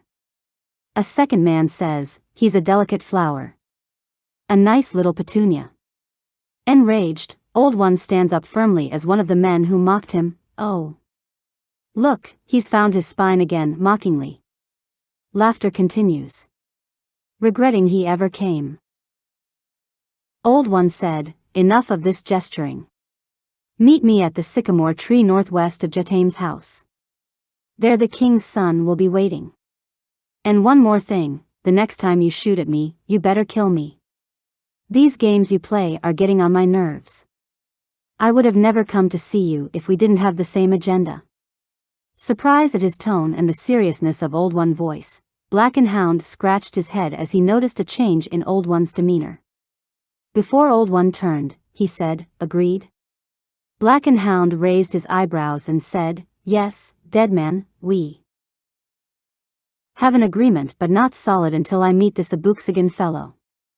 I am sure he is wondering who is leading this uprising. Black and Hound turns away from Old One without a second thought and jumps on his sky craft. Let's go see this, Abooksigun. When they arrived, Black and Hound and his men talked a while about the uprising. Debra is sneakily observing from a distance, although not hidden, as Black and Hound takes notice of her. Old One also turns away and walks back to the slave quarters after Black and Hound and his men depart. Old One sees that Debra is watching. He walks up to her and asks, what have you heard? Debra scoffs. That we have an army. How will this help us with the others who may not want to join, Old One? Old One shrugged his shoulders as he pointed toward the house. Let's walk. Debra. 1. I do not question Black and Hound or his method. And secondly, from the looks of things, I believe Black and Hound has it all sorted out, join or die. Abooksigun, Dung, and the twins sat as Black and Hound and his men walked toward them. Debra, come on now. Let's get this thing started, shouted Dung. Coming. Debra called back as she sped up towards them, not knowing she was invited. The feeling of being a part of something excited her. Dead man brings us to a young man whose balls haven't even dropped yet. Black and Hound turns to one of his men, Shadow Walker, speaking in his native Apache tongue. Abooksigun ignored his insults for a moment as they sat. Dead man, is this the son of a king? Abooksigun looked at Black and Hound. Why do you call Old One, Dead man? Black and Hound smiled. Has he not told you his life story? Abooksigun, with a straight face, said in a sharp voice, I cannot work with a man that disrespects and mocks another man's hardship. You are not welcome at my table, for you are not humble and only a bully. And then he spoke in Black and Hound's Apache tongue. Whether my balls have dropped or not, I was called by Sabaoth, so it wouldn't matter if I had no balls. You are dismissed. Then he spoke in English to his men. I have only been here a few hours, and already I have seen disappointments after disappointments. Many of you are self-righteous and have very low self-esteem but swear you are holier than thou. Sick and twisted delusional minds have no place among us. As Black and Hound got up, my ancestors shall guide us to freedom. I don't need your Sabaoth when I have them. Abooksigun smiled. I honor my ancestors just as you do, but my ancestors did not give us powers but knowledge, wisdom, and understanding. If you don't combine those three, you will never understand Sabaoth anyway. Black and Hound stopped and turned to ask, how is it you speak my native tongue but dress like a Blackfoot or something I am not familiar with? Abooksigun smiled, my gift, from my God, that you don't believe in. Some of the men with Black and Hound were curious and spoke to Abooksigun in their language, and Abooksigun spoke back to them. Shadow Walker looked at Black and Hound. Only my people can speak my tongue because it has died out, and we only speak it. There is no way he should be able to speak nor understand Quechuan, Aymara, Guarani, and Nahuatl. I'm staying to learn more. Jokingly, Black and Hound said, is there anyone else who wants to stay? And everyone who came with him walked toward Abooksigun and joined his ranks. Black and Hound is humiliated. My brothers can't be my enemy either. What is it you have us to do? Abooksigun said, we just got here today, and we all need some rest. Clear this land of all Anakitas by morning. Old One noted, to the north of Captain Jatam's land, along the fence line, are 3 big houses used for prostitution and gambling. These men plagued this land for years doing the unthinkable with our men and women. Abooksigun said, kill those men and kill any of our people who fight alongside them and bring back the Wakatilian here to find peace and use those homes as your own. And for the love of God, someone, please tell these people they are no longer slaves. It saddened me that they continue with this when they are free. However, we must eat, so they must continue the upkeep, but the food they are gathering is for all of us and no one else. Black and Hound looked at Old One, dead. Excuse me, Old One, I need the details. Walk me to the hovercrafts for details I might need. Old One walked alongside Black and Hound, discussing the details. Before long, Black and Hound and his men jumped on their hovercraft to gather the rest of their men. Hours later, the sun had set, and the Anakitas had all been killed. Black and Hound, Abooksigun, and his crew meet up around a bonfire in the middle of the night. The former slaves are all cheering, singing, and dancing. Black and Hound stands up from the log he sat on. Silence. Be still but for a moment. The music stops. Now that you all are free, let me introduce to you our soon-to-be savior, Abooksigun, son of Wanyenyekevu. The crowd cheers.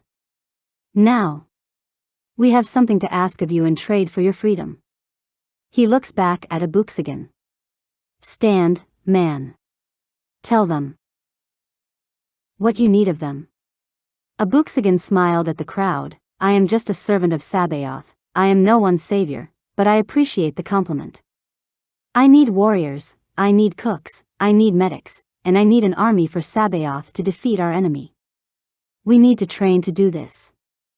I need you all to teach one another, respect one another, love one another, and we shall do this one land at a time.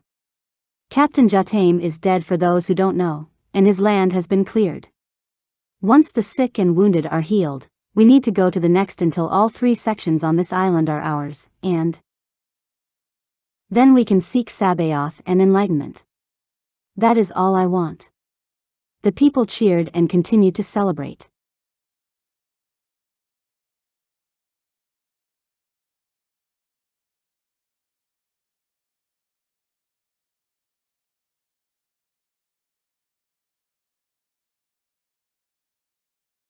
Chapter 7, Life's Lessons.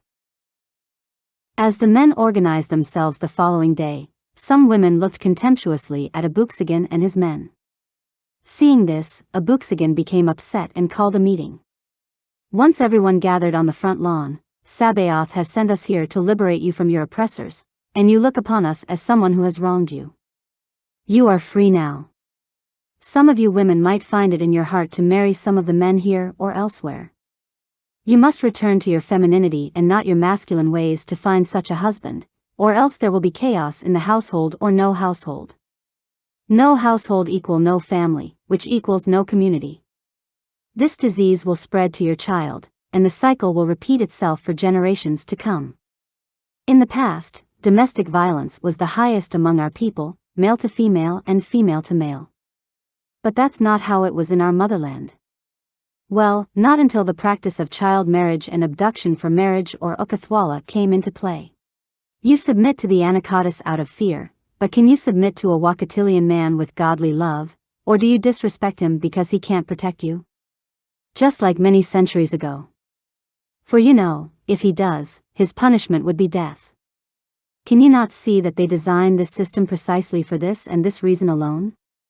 If you knew your history, you would be aware of the past and not follow down the same rabbit hole our ancestors did before us.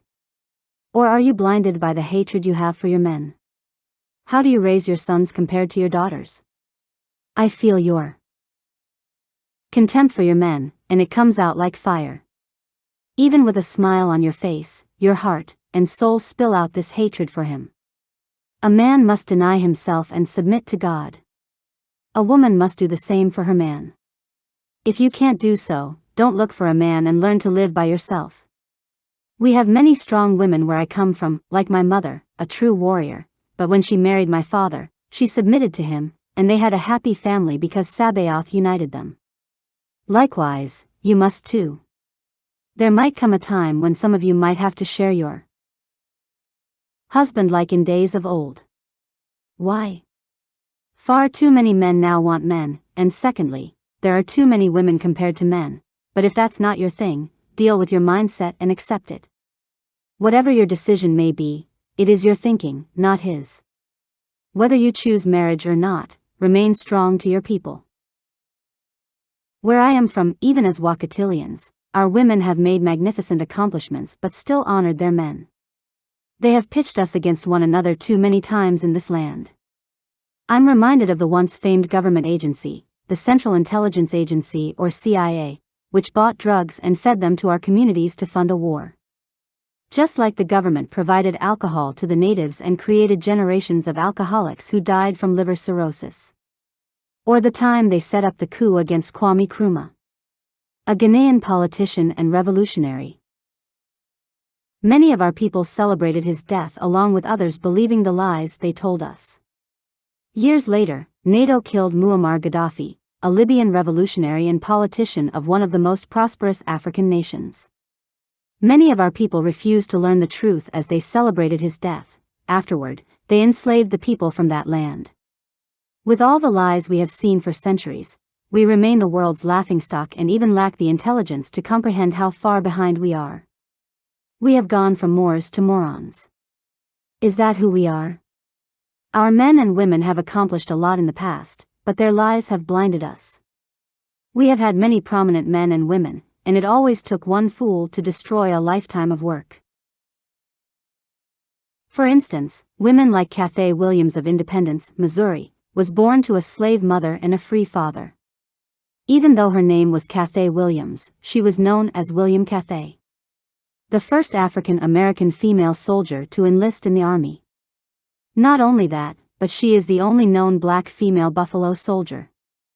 Her enlistment was voluntary as a captured slave.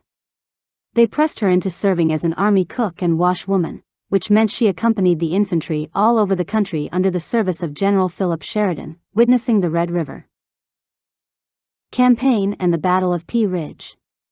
Job opportunities for newly freed slaves were non-existent. With inequality and lack of access, many had no choice but to turn to military service to afford employment stability, health care, education, and pensions. They did not need any physicals during that time, and only 2 people knew he was a dear friend, and her cousin. She performed regular duties like any other man, but it wasn't combat that cut Williams' military career short but smallpox. Her doctor found out she was a woman, and they discharged her. Dressing as a man. Again, she signed up with the All-Black Regiment, the 38th U.S. Infantry, which would eventually become part of the legendary Buffalo Soldiers.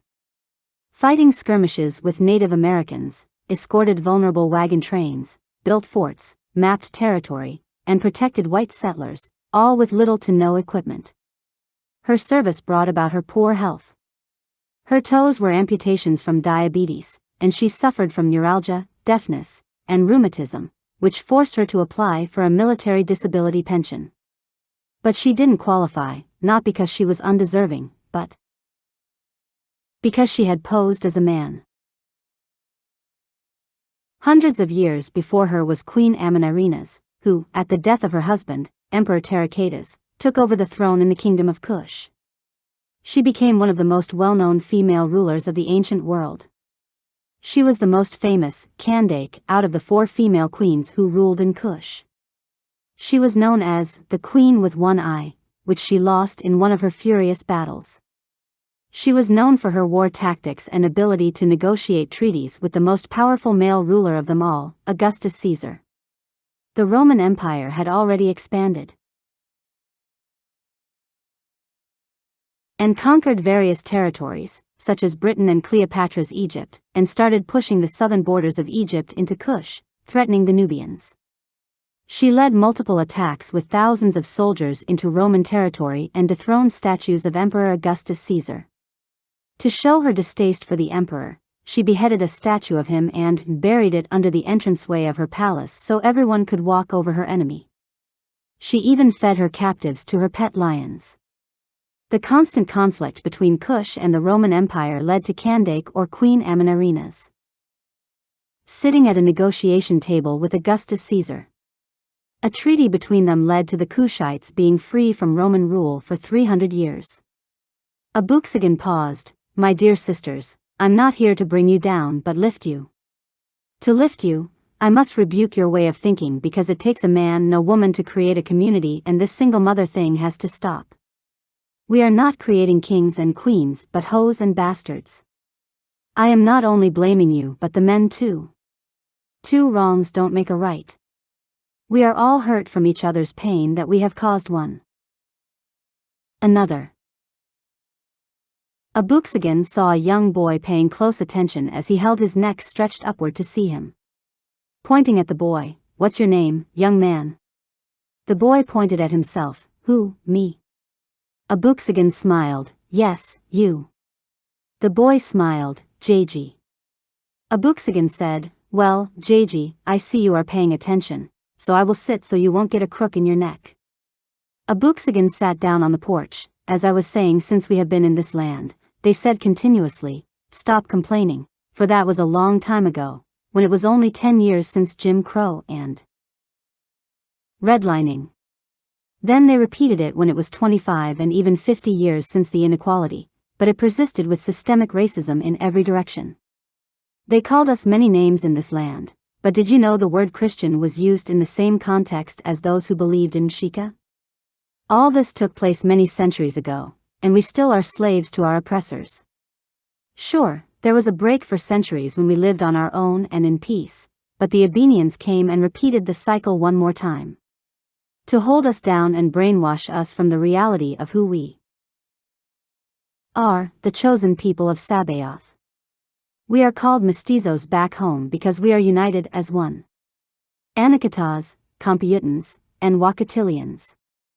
But these names mean nothing to us as far as it is concerned with Sabaoth, but here on this planet, in this world, it means something to label oneself as if to show superiority, not identity. Instead of just telling the truth and admitting their wrongs, our past government and this regime use things like critical race theory, which is nothing more than lies.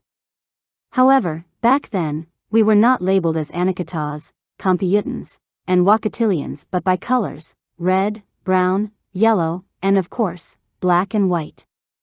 With his African Atlantis theory, white men like Leo Frobenius created more division and madness between us to ease their conscience. With its rage, that division grew into what we are today. How many of you know that the Wakatilians enslaved the Computans and Anakitas during the Mali/Wagadu Empire? Back then, we had what they called griots. Griots were traveling poets, musicians, and storytellers, who maintained our tradition with oral history. Griots were just like the Native American tribal elders, African alkebulan, or wise men who were not known for writing, especially not reading. These people told us our history, but that's another story. I'm getting off subject. Around this time, according to the griots, Mali and the Wagadu Empire accepted the Muslim way of life. Slavery became a lifestyle in places like Gao, Kano, Tekrar, and Timbuktu at the peak of the trans-Saharan trade. Commercial interactions between the Arab world of North Africa and the Persian Gulf and Sub-Saharan Africa and the leading trade were gold and salt. Gold was abundant in the western part of Africa but scarce in North Africa, bringing about riches and foreign cultures. This young ideology of Islam brought a steady flow of slaves from the Mediterranean to North Africa and West Africa to the Arabian Peninsula. Muslims in North Africa enslaved 1 million or more Anakitas and Computans. The earliest known contact between Greece and Africa occurred in the Bronze Age when the Minoans began to trade with Egypt. The first narratives mentioning Greek connection with Africa are in the Homeric poems. Slavery was widespread in the ancient world. It was found in almost every ancient civilization, including the Roman Empire. It became less common throughout Europe during the early Middle Ages, although it continued to be practiced. Christians and Muslims captured and enslaved each other during centuries of warfare in the Mediterranean. Islamic slavery encompassed Western and Central Asia, Northern and Eastern Africa, India, and Europe. However, the trade of humans by the Arabs lasted 1,000 years, even before the European transatlantic slave trade. While the European transatlantic slave trade was racial, the Arab slave trade was about religion and the economic gain that came with it. They wrote laws concerning enslavement, and these laws were taken seriously. Many West African groups embraced the Arabian Peninsula's belief system to avoid capture and enslavement. For the kings and princes of West Africa, becoming a Muslim meant that the markets of the Mediterranean were open to them and alliances with the chief Muslim civil and religious leaders, whom they regarded as the successor of Muhammad in Arabia. Slaves from Europe and Africa were given as homage, and some slaves were even sold to these rulers, kings, and princes from North Africa, the Arabian Peninsula, and the Mali Empire. The enslavement of Europeans brought into North Africa, and the Arabian Peninsula was expected, and slavery was so intense that most of the coastal towns in Europe were vacated. Most of the enslaved, captured by the Varangians and Vikings, were sold to the Arabs or Jewish merchants from Cordoba, who were Europeans. Mulai Ismail of Mertens, Morocco, had 25,000 European slaves who had taken part in building his stables. The Mamluk ruled Egypt, while Mansa Suleiman ruled the Mali Empire after the death of Mansa Musa. The Africans and Arabs in southern Europe introduced gunpowder into Europe even though it came in from China through the Silk routes during the incursion of Genghis Khan, which gave birth to the invention of firing sticks, which later were called firearms or guns. A man named Lanzo approached Abooksigun. "So, you're saying the Muslims created our dilemma? I have you know, I'm Muslim." Before Abooksigun could say a word, Lanzo interrupted him. "Allah searches the heart of men and sees if it's true." And the man walked off. Abooksigun shook his head and continued, "Europe had developed this technology to protect Europeans against Europeans in the barbarian tribal wars that stretched into the Middle Ages. But during the Renaissance era, when Europe broke away from the dire conditions of the Dark Ages and most of Europe had degenerated back to primitive life after the fall of the Roman Empire. Nationalism. United Europeans scattered tribal groups under the papacy, and Pope Nicholas V wrote a papal bull declaring all Moors, Saracens, and non-Christian, black-skinned people to slavery. The Moors in Spain surrendered their castles, with Spain claiming more of the Moorish territories. The persecutions that followed were so much so that the new Sultan of the Ottoman Empire had to send ships to escort fleeing Jews to settle in his conquered lands. By this time, Columbus had stumbled on America's islands while seeking a Western Ocean route to Asia because the Ottomans had already taken over the Silk routes in the east. The Africans in Spain were the first group to be shipped as slaves to the Americas from Spain. Next in line were the West Africans, who were craftsmen, sailors, blacksmiths, masons, planters, traders, fishers, goldsmiths, etc., to the plantations of the Americas. J.G. asked, then, what is the difference between slavery and human trafficking? Abooksigun smiled and said, human trafficking is when someone is moved from one place to another for enslavement. Slavery is the exploitation that happens when they arrive. Abooksigun, out of breath, but I'll finish by saying, but I need you to look up these people more, such as Yoweri the Great, Nat Love, Louis Mbarek Fall, III of Bechuanaland, Changamire Dombo of the Rosvi Empire, and Johannes IV of Ethiopia. J.G. raised his hands. Abooksigun pointed at him, yes? The little boy said, how? Confused, Abooksigun said to him, how what? J.G. said, how do we find this information? We don't have books, and I don't know how to read. Abooksigun was surprised. We'll fix that. Because there's an African proverb that says, knowledge is a garden. If it isn't cultivated, you can't harvest it. So, the people asked him questions, and he answered them all day. As the sun set, they started building a bonfire, and Abooksigun taught as his father. But he also remembered how his father had to repeat himself repeatedly for the new people who came along, so he asked Old One, how do we get to go to the other side so I can teach those? Old One said, you ask the impossible, for that place is not heaven, and Lord knows how long we will be here before someone comes along and figure out that we're not supposed to be here. This side of the wall is heaven compared to the ghetto. And I'm sure that you will be disappointed and angry as well. Just give us time to build what we have, and we need to discuss the matter with the general and the major before we can even discuss that part anyways. Abooksigun looked at Old One, we were not sent here to be caught. Oh, ye of little faith. Take Deabra with you, set up a meeting ASAP, and get back to me. Lanzo walks up to Abooksigun, you speak to these people as they understand you. These girls were treated like dirt before they were 15 and act like sex work is a profession. The boys also have been introduced to sex at an early age. When these girls are tired of acting or being treated like whores, these same boys become men and refuse to marry any of them. These old lonely-ass women now want marriage but are treated like poison ivy. Marriage among us is less than 1%. They grow old and lonely, and the men use the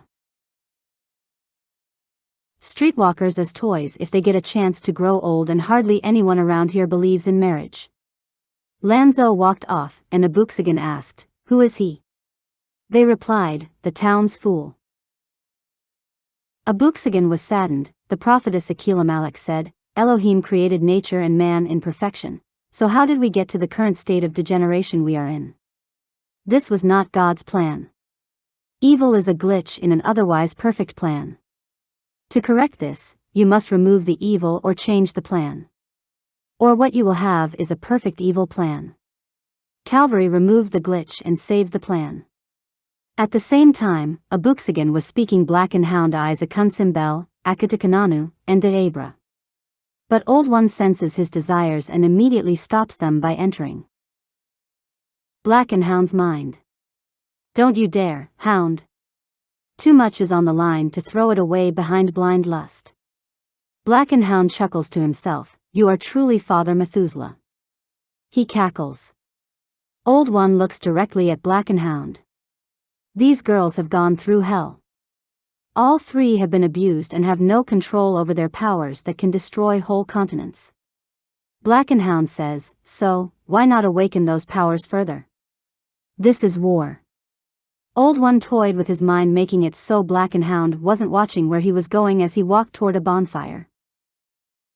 Old One snapped viciously at him. You will stay away from these girls. Or I will make you a true Black and Hound. Black and Hound realizes his boots have caught fire.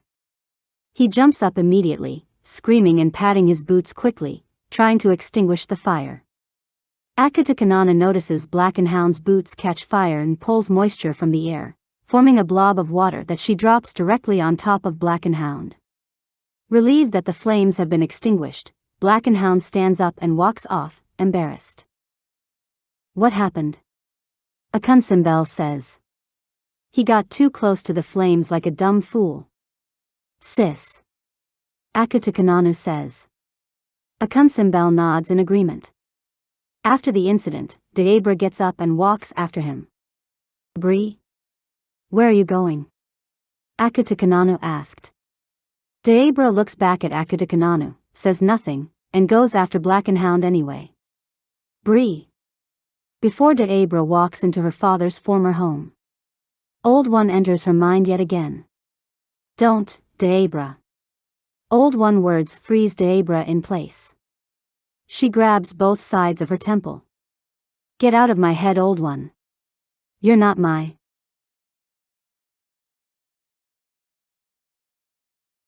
father. I don't have to listen to you. She yells out loud. From a dark distance hallway, Black and Hound notices Deabra talking to herself. He grins to himself and slowly steps out of the shadows. Dead man talks to you as well, said Black Hound. Deabra jumps at the sound of Black and Hound's husky and smooth voice, and she nervously replies, it's nothing. I was coming to see. He interrupts her. What trouble you can get yourself into? Black and Hound finishes her sentence. My dear girl. He closes the distance between him and Deabra. Deabra is struck with fear as she stares into Black and Hound's ember-hardened eyes, which the moonlight glistens off, revealing the flakes of gold studded throughout his iris and pupil. She backs up slowly into a wall. Deabra's heart is thudding out of her chest. Black and Hound is close enough that their lips could touch. He rests his right forearm against the wall above Deabra's head. Do you like being this close to danger, girl? She nervously replies, I've been close to danger, and in danger before. You do not scare me. Black and Hound is amused by Deabra's bald-faced lie and her honesty at the same time. He pulls a blade out quickly and holds it to Deabra's left jugular vein. He was testing the fear in her. Deabra holds her breath and closes her eyes tightly. She squeals, knowing indeed that Black and Hound would kill her. But he doesn't. He leans closer to the left side of her head and sniffs her hair to familiarize himself with Deabra's scent. Black and Hound smiles as he thinks about the words of Abooksigun and walks away. The old man and that kid are right, you know? Go back to the bonfire. Black and Hound's hair blows in the wind as he disappears into the shadows of the hallway. Deabra is breathing hard and feeling all of her emotions rushing through her. She leaves Jatam's house and returns to the bonfire, where Abooksigun finishes his speech. She sits next to Akutukananu, who looks at Deabra suspiciously but says nothing.